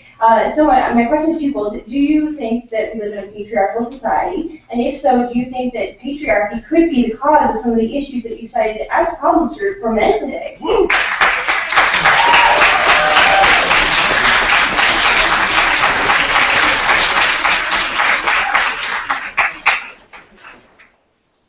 Yeah, I know that is the favorite feminist comeback, is that all of the problems of men that I've just mentioned are all because of the patriarchy. I don't believe we live in a patriarchy. That is, I think, must be obvious from what I said. And my major objection to feminist attitudes, feminist approaches, stemming from the second wave onward, is their emphasis that we do live in a patriarchy. I think we live in a messy but remarkably free and open society where people have equality before the law. Does that mean we don't have any social problems? Of course not. But I do not believe we live in a patriarchal society where women are oppressed by privileged men in positions of power. I believe we live in an open democracy, and I believe that the feminist position that women are innocent victims in all of these cases simply muddies the water and prevents us from having genuine discussions about how we can go forward. Yeah.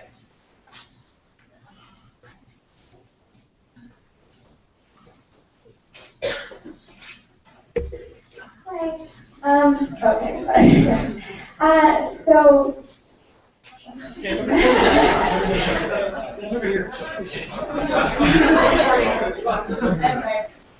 So I guess my question, first I just want to say that I do believe what you said and that this is an academic environment.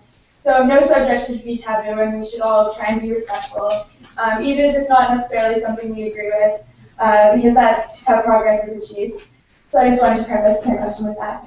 But a little bit going on what was just said, I feel like, and my question is founded more in what I see around me, and I do believe that there are men's issues, but they're not necessarily what you were saying, or maybe the more prevalent issues, what I see in my daily life, are not the extreme examples you're giving, but more issues of men feeling pressure, for example, to make a lot of money, men feeling pressure to be providers, men feeling pressure to not act feminine because that's not cool and that's not manly, basically. And I was wondering if you could lend some thoughts on those standards that men have for the way they live their lives. If you could.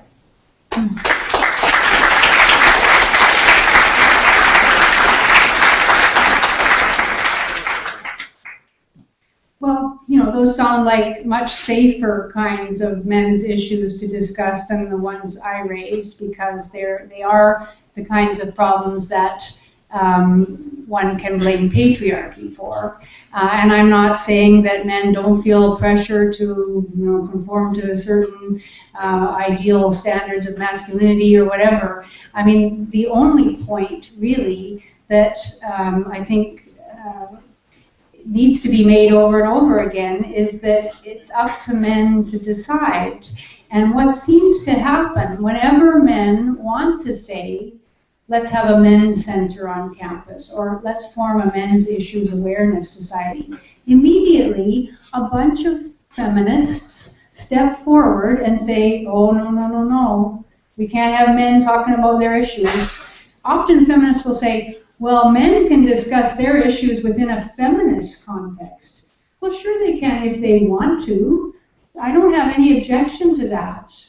But what that means is that feminists are going to then be placing the parameters around what they can say and who they can blame and how they can express their feelings. And my only point is, yeah, if men want to talk about their problems within a feminist framework, well, good luck with that. I mean, I wouldn't want to do it if I were a man, but obviously some men here do, so fine, go ahead. But if men want to talk about their problems outside a feminist framework, even if they want to express anger at women, or if they don't, that should be up to them in a free society. So that's my only point. It's not about whether, what kind of problems men have. It's up for them to decide and for women to support them and engage in discussion with them about it. It's as simple as that.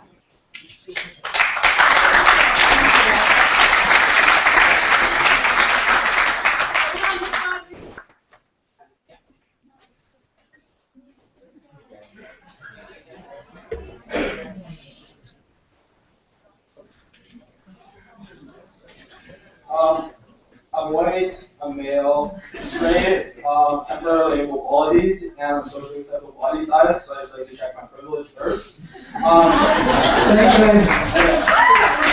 Second, you seem to have an issue with the concept of rape culture. And I'm just curious, is your problem with defining rape as a primarily cultural problem, or is your contention that rape is not a very serious issue? Because you said something during your talk, you said that there's very few rapes on college campuses, or like there's only a few. Like, I found that very offensive and flat out wrong. Like, even if you think that there's legitimate men's issues and there's serious flaws in feminism, I don't know why you would say that there's only a few rapes on campuses. Well, so, because of a study, not just because of my feeling, because of a study by a man named Chad Herman, who did a study of 3 major universities in Pittsburgh, and he studied them from 2009 to 2012, and found that indeed there were very few rapes on campus. Women's chances of being raped, if you went on the basis of reported rapes, a woman's chance of being raped on a university campus, admittedly only in Pittsburgh, but I can't imagine that Canadian university campuses are more sexually aggressive places. The woman's chance of being raped based on reported rapes was 1 in 1,877. Of course, feminists always will come forward and say, but 90% of rapes are not reported. So even if you factored in the 90% that aren't reported, the woman's chance of being raped was 1 in 188 or something like that. So any number is too high, obviously. Any number is too high. Okay? We can all agree on that, at least. But my point about rape culture is that I guess everyone has a different definition of the term. How I would define the term is that it suggests that rape is normalized, that rape is actually kind of approved, that people aren't worried or bothered when a woman is raped. And that, I don't think that's true. I think the fact that university officials make pronouncements about it, people are concerned about it, there are rape crisis centers available for victims of rape. There are rape cultures in the world where the victims of rape are blamed for the rape, exactly, and where punishments for rape are very light. I don't think that's true here. Rape is considered a very heinous, serious crime, a terrible crime, and I consider it a terrible crime. But I don't like to see the facts twisted to support an ideology of man-blaming, and that's what I think happens when people start talking about rape culture. That's all. I would say that rather than there's very few rapes on culture. Just in okay.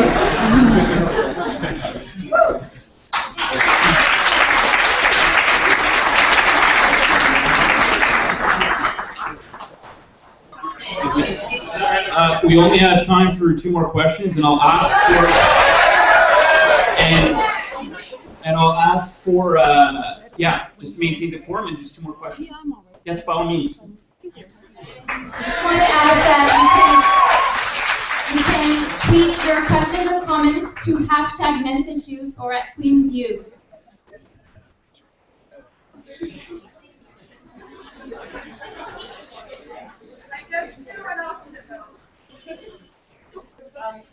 Thank you. So you talked to one of the previous question askers, but she only brought up easier questions or lighter questions or lighter issues facing men. I want to talk about issues that you brought up yourself. Things like rape in prison, things like increased suicide rate, things like more male soldiers die. So I wonder how exactly do you expect these things to be fixed? So the way I see it, men are increasing rape in prison because they feel ashamed to come forward because they're told that they aren't allowed to express emotions or express weakness. Men commit more suicide because they aren't allowed to, our culture tells them that they aren't allowed to express emotions, seek help. Men die more in the military because they're told that men are fighters and women are not. Therefore, more men enlist in the military. Men lose custody battles because we're told that women are nurturers and men are not. Those are all problems that feminism is trying to address today. How would you address those under your model?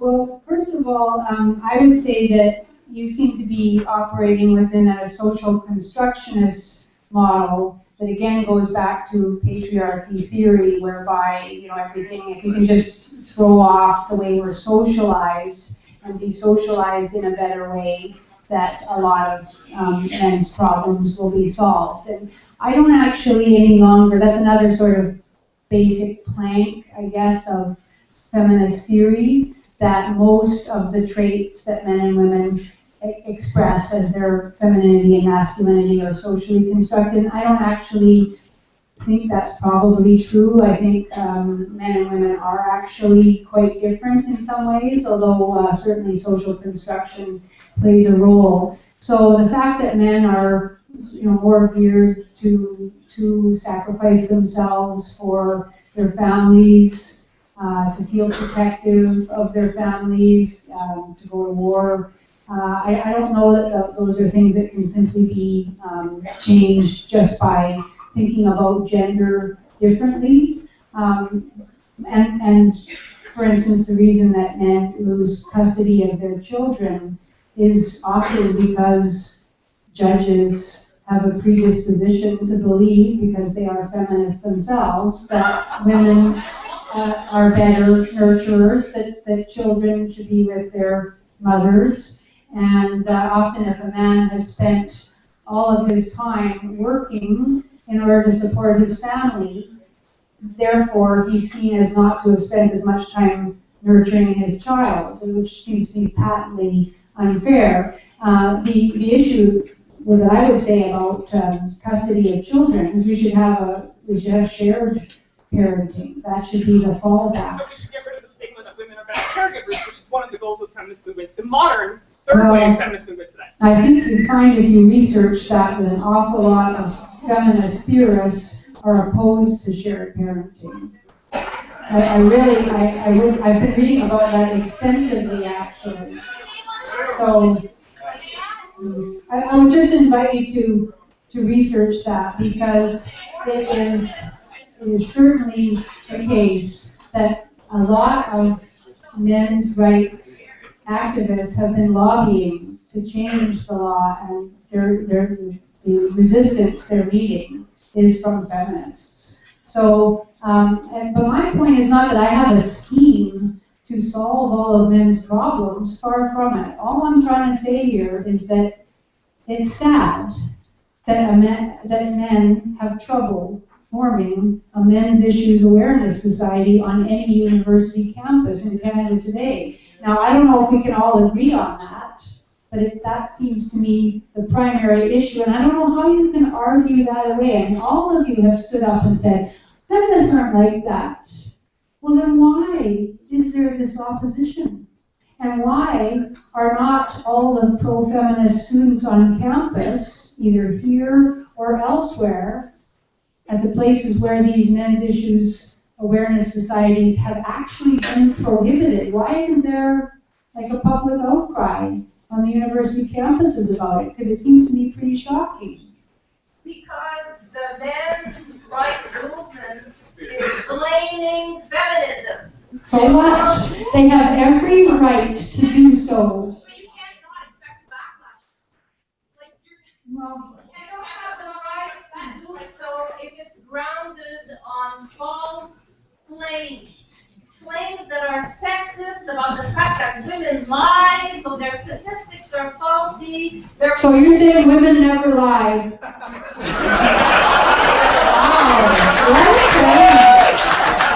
Sorry, we're going to have time for one more question, and I'll ask please to not yell out anymore. I mean, we're right about done here. I'm sure everybody wants to leave. So just please, one more question. No? Well, the facility is only available up to a certain period of time. So we'd love to continue dialogue and discussion, but let's do it in a respectful manner and be direct with our questions. One more question. Let's take the young lady in the back over there. Please come up.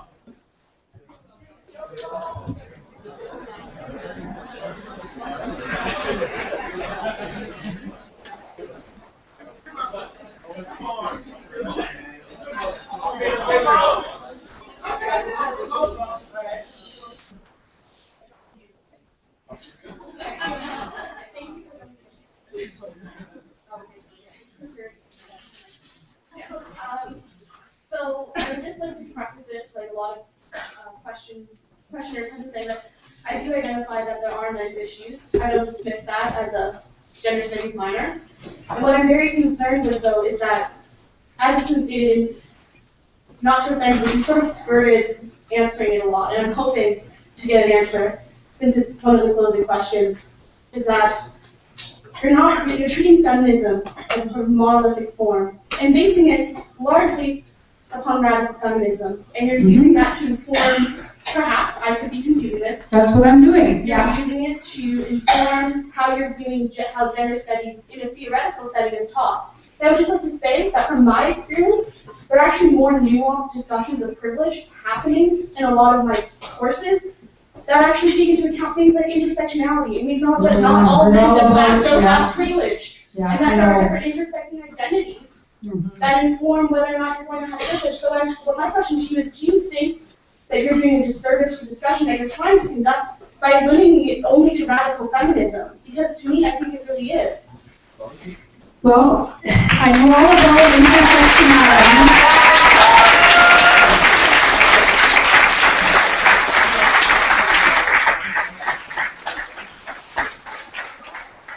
I could talk a lot about intersectionality and about all of the ways that, ability and race and class and sexual preference and age and all of those other things do, make a difference in a person's experience of their gender. And that's all fine. But what my point is, which obviously I haven't been very good at convincing you of, is that the basic radical or gender or ideological feminism is the plank on which the general discussions on university campuses continues to take place. And the idea that we live in a rape culture is straight out of Andrea Dworkin. It hasn't changed at all. Intersectionality hasn't made any difference. I don't hear any nuance in the kinds of discussions that take place around it.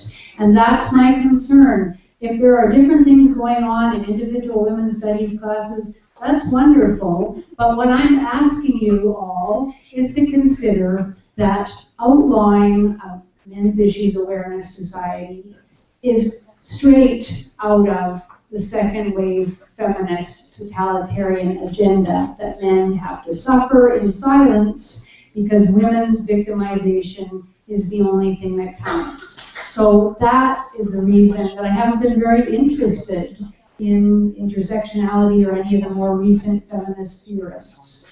And my only point is that I would ask all of you to consider, why is it that something that is merely expressing an idea, so what if it's criticizing feminism? So what even if it's using false statistics? Well, get in there then with the right statistics. Yeah, you guys think that you've offered a whole bunch of statistics. I haven't heard anything. All I heard was that you said that a woman who has been drinking can't consent. Well, to me, that seems patently unjust in the kind of scenario that I just talked to you about. Did you see the little clip of Warren Farrell talking about the difficulties facing boys and men in our society? That is not an anti-woman man in any way. And to think that students felt they could take it upon himself, not to protest him, that's fine, but to actually shut him down, that is embarrassing and appalling to see. And I hope that every one of you, no matter how much you dislike what I've had to say, will always refrain from that kind of totalitarian action. So I'd just like to say, I think we're closing down now, I'd just like to say that I thought you were all extremely respectful, even though I could tell that you just couldn't stand what I had to say. And so I thank you for being so decent about it. Thank you very much. Janice Fiamengo, we much appreciate it. Please, for safety purposes, can we have everyone closest to the doors in the back exit first? There's also an exit right over here to your left. If you have any more questions or concerns, please go to the desk at the front. Thank you very much. If you're interested in hearing about our next talk or finding out about it, please sign up at the desk at front. Your email, and we'll notify you of the next talk. I teach at the University of Ottawa. Okay, and what do you teach? I teach English.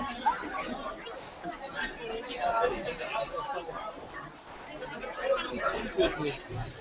I'd like to thank you for coming and doing this talk, and as you may have noticed, probably zero feminists or zero non-feminists came up and asked you questions, and I think that just is a strength of the point that we feel as men that we're not allowed to voice it in schools in front of our peers. I can only imagine. Thank you so much for going on and talking about this. It was great talk. Thanks so much. Thanks for coming on. No, I'm fine.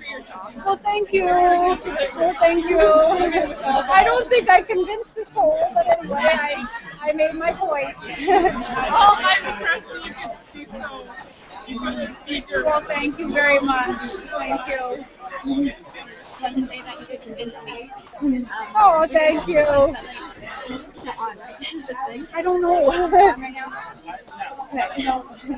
No, actually, as a lesbian woman and with all the left community, a lot of my friends have been, I just heard a couple days ago, I'm really scared, they've been all scared and telling me to be afraid of this, and I was really shocked by how ongoing and well conducted you were. Adam McPhee is actually my second cousin. Oh, really? And when I heard about this, people were watching him and stuff, but I remember listening as a child, I haven't seen him in years, and I had this sense of fear and shame over this, and I was wondering what was happening. I'm not explaining myself very well at all because I'm emotional about it, and I really think you did an amazing job. I was far more impressed by you than anyone that spoke. I think what happens is a lot of times people have this anger because there's a lot of hurt underneath, and I was actually at the Grey House earlier. I'm going to go there now after I compose myself. Try and bring home the message. I think what's happening is that as feminism, erotic feminism, that anger, that push you talked about comes from us having been victimized, being hurt, so we lash out, and it's not right or it's wrong, but it's human nature to lash out and to push that, and we're taking up the time. And so this is every action is an opposite reaction. And so there are some men that hate women, some women that hate men, and there's this push that I think you made your point very well, that the point is to get to where we're lacking in the work and have communication. So yeah, sorry. Well, thank you very much. You know what? Thank you. So comforting, that I can talk to my cousin and feel comforted and not scared of someone. I feel yeah. Anyway. Oh, that's great. I'm very impressed.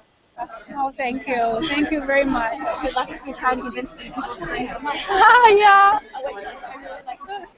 Thank you. I just wanted to tell you that I was really offended by the way that you spoke about rape today. And I think that you really failed to share a lot of compassion with the people in this room who have experienced assault like that. What can I say more than that one rape is too many? What more can I say? I think that you are devaluing people's experience here by calling that maybe what they have experience of rape that took away their personal ability and their personal, their pride and their dignity away from them. You're calling it fraud. I never said that. That it's you said that you agreed with the article that it's fraud if a woman is saying yes with her body, which is basically no, that's not what he's saying. That's not what he's saying. If a woman says no with her mouth and yes with her body, no, he says we should respect a woman's no, but we should not put in jail a man who responds to the yes.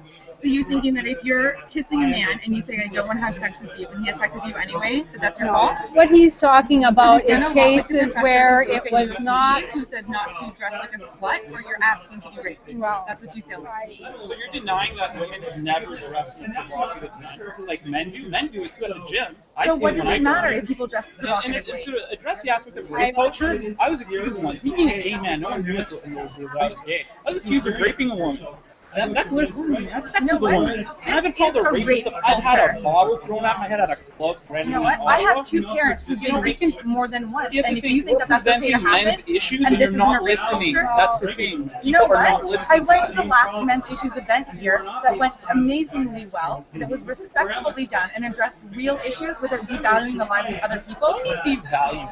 Sir, are you a member of the or were you? That's embarrassing. To me, to someone who grew up with that, male role models and myself becoming an officer cadet, it is Oh, an officer cadet. Then you know what? You're gonna learn a lot. Actually, I noticed you have what trade are you? What trade are you? Are you support? Are you combat arms? Interesting Are you in the combat arms? Gender studies professor here at Queen's. I understand that you're overwhelmed and These are my issues. You have no right to devalue what I have to say. My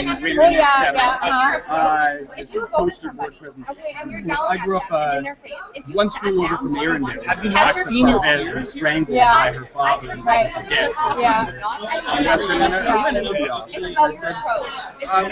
Would you be interested in putting up a counter protocol? You don't know what I've been through. I don't think you want child marriage. I have my reasons. That's why that I stoning for being female genital mutilation, women being stoned for being raped in South Africa. And she said, "Oh no, somebody has to take my class to put up a poster." And I said, "All right. So if I took your class and I made a project like that, what could you have to say?" What did I say? I really wish I had had an hour. That's the other double standard that I didn't want to get into. The constant harping on women's victimization within Western Did you see what she was touching? Did you see what she did? And that's She started antagonizing. You know what? Maybe you should look at it from a man's perspective. When a woman steps up, oh, there you go. So then, since you don't understand it, maybe you should listen for once. Are you listening to me? Why I did what I did? You're coming to me and you're asking me questions. You're berated me. No woman has any right to will to a man or a woman in any That's what people say. Within the academic process, should be stepping forward. No, I absolutely agree. Yeah, so you know, point of that school. Yeah, I don't understand your approach because of how you're fantastic. Yeah. Like, when was I speaking prior to what I was speaking? Hopefully, I mean, I'm sure you've heard lots of stories of that being the case. Okay, you know what? I'm a sick person. I was medically released from the Canadian court as a result of a lot of issues that I endured. Okay, I suffered from anxiety. People can suffer from rape. Not everyone gets raped, my friend. Okay. No, both of my parents have been raped. Really? Is that really fun for you? Male? Why would you even say such a thing? Yes, What's male. wrong with yes, you? my father. People raping Twice. There you go. So there you go. I know it's a big. So why do we only talk about women being raped all the time? Oh, women are raped 98% You know what? Men get raped in prisons. We don't talk about the genocides that go on in the Middle East. What? Oh, so women never rape men. In prison, women don't have access. Do women ever? So you're saying women never rape men? In prison. Men never psychologically abuse men. Are you saying that? Are you saying a woman never hit their husband? Okay, did you hear what I said? Otherwise, this is supposed to be informative for everyone else. You're here to listen to us. Don't speak for everybody. That's the first of all. You know better than that, I'm sure. You don't speak for everybody. You know, you speak for yourself. You learned that in university. Okay? Okay, that's your opinion. I think you're insensitive to my needs as a man and the things that I've endured. Instead of saying, you know what have you been through? What's wrong? Instead of asking us these questions, why? Maybe I'm hurting. Maybe I have issues. You don't know what I've been through. Ask. You know what? Some people have it a bit worse than the others, and I think we can all agree with that. I think that, you know, people who've seen other people get blown up and killed and lose limbs and been shot at, and I think they have it pretty bad in comparison to a lot of other people too. All right? Losing friends, picking up a body and dragging your buddy's arm because that's all it's attached to, like a slinky. Like, you don't even know. And that's the thing. Men don't have an opportunity to talk about these issues. The way that men even relate to each other. The emotional If you went aspect. to the last event here that was about men speaking about these issues and able to overcome the pressures that they feel, you probably feel a lot better. And it wouldn't have come to antagonize a lot of people. But you know what? Let's be fair here, okay? We see that same type of reaction by women and radical feminists, do we not? We do see that. Where are all of these radical feminists? Oh, you saw them on TV. I can't even talk about my perspectives in class. Right now? Sorry? In a different city, at a different event, in a different Oh, context. it's across the country. Feminists or radical feminists are across the country. They're on every campus. It is what it is. Feminism happened in the 80s and 90s, and right now feminism has changed. No. I have a degree in it. Have you asked what my degrees are on? What are your degrees on? What, gender and sexuality. And I've studied every form of feminism. And you know what? honestly, I've served proudly under women in the Canadian Forces, and they have proven themselves over and over again. And it pisses the flying fuck out of me to not see more women taking up the initiative and going out there and saying, I am going to be an infantry officer. I am going to be... Any of that is systemic? Look, I'm a gay person, right? I've seen my share of stuff. I know what oppression is, okay? I do know. It wasn't easy for me, okay? You should have seen what I've gone through. I'm from Toronto, went to school at Ottawa U. You know, I wasn't used to a lot of the homophobic crap I went through. And the things that these women would confide in me, the very few in the combat arms, it was horrible. We supported each other. But to blame men completely is not appropriate. Women do contribute. I don't think anyone is blaming men completely. No, there are some people that do blame men. People commit crimes. All people.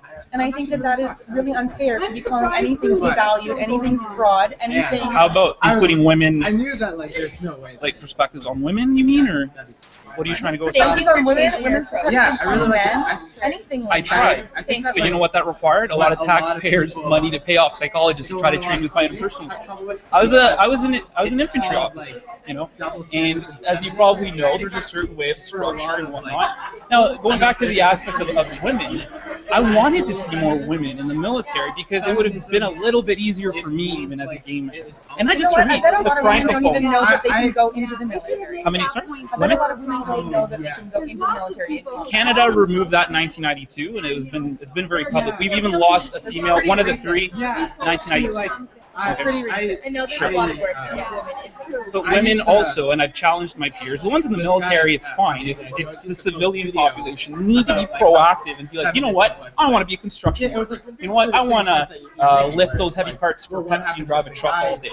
That's what I'd like to see. It's not, I'm so pro-women. You should have seen, I put myself in very inappropriate, scary situations defending women, and I made it very clear. You know what I was told? That I'm not a woman to have no right to speak. So shut up.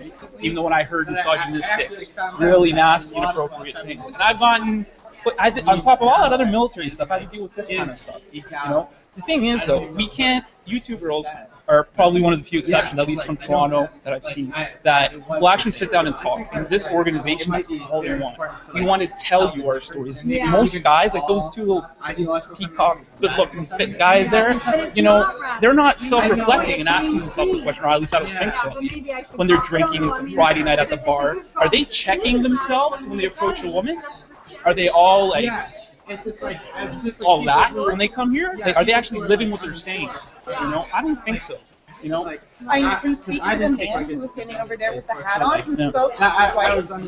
He is an incredibly thoughtful person. He is the rector of his university who stands for all students, who was elected, and is a gender studies major. Wholeheartedly in equity for men and for women, and that he absolutely 100%. Yeah, but we don't disagree. That's. It seems like there's a mix up in communication. Presenting a lot of the arguments that I've had today was that you do disagree. But it was was that you disagree with? What? Are there? What we're trying to say, I guess, to sum it all up, is that women get raped, men get raped. Sometimes men say things that aren't true. Sometimes women say things that aren't true. And if we're just going to automatically say that women just don't ever fake report rape, when it happens, that's a big enough. When there's men in jail. There's older men in my group. Sorry? Men in jail for it. Women get to take their babies into jail or have babies in jail. You know that there's only one prison in Canada that lets women have babies in jail, and it's only about 10 of the women in that prison. Well, I could go back to homelessness. Why is it that there's more homeless men in jail? Why is it that men are not only the perpetrators, do commit acts of violence, and women do too. There are more homeless men in jail because of the same profiling that happens by the police. Then there are more Indigenous people in jail and more people of color in jail. I think, you know what I'm starting to think, and this is the first speech that I've gone off UFT, right? I've done stuff at Ottawa and at UFT and in New Brunswick and whatnot. What I'm starting to see is that I think a lot of people are misunderstanding our perspective. All we want to do, and it's very simple, is offer an alternative. I think that your message, though, is being conveyed in a way that is not diplomatic and is offensive to a lot of people. What aspect? That it is very pointed and accusatory. Well, come on. You know feminists do accuse of many things. Like, you can't just... Excuse me, I spend my entire time at this school and in my personal life surrounded by feminists. Okay, and I never hear people accuse men of rape.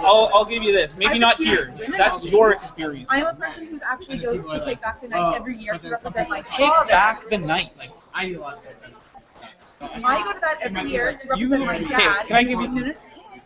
I only have two when you do it. You need to listen to men. That's the bottom line. I listen to men. I actually contacted leaders of Take Back the Night so that next year we can include camps and stuff that defend men, because men are not the only perpetrators, they're also victims. You know what I'd like to see, let's be honest here, and it's something that regretfully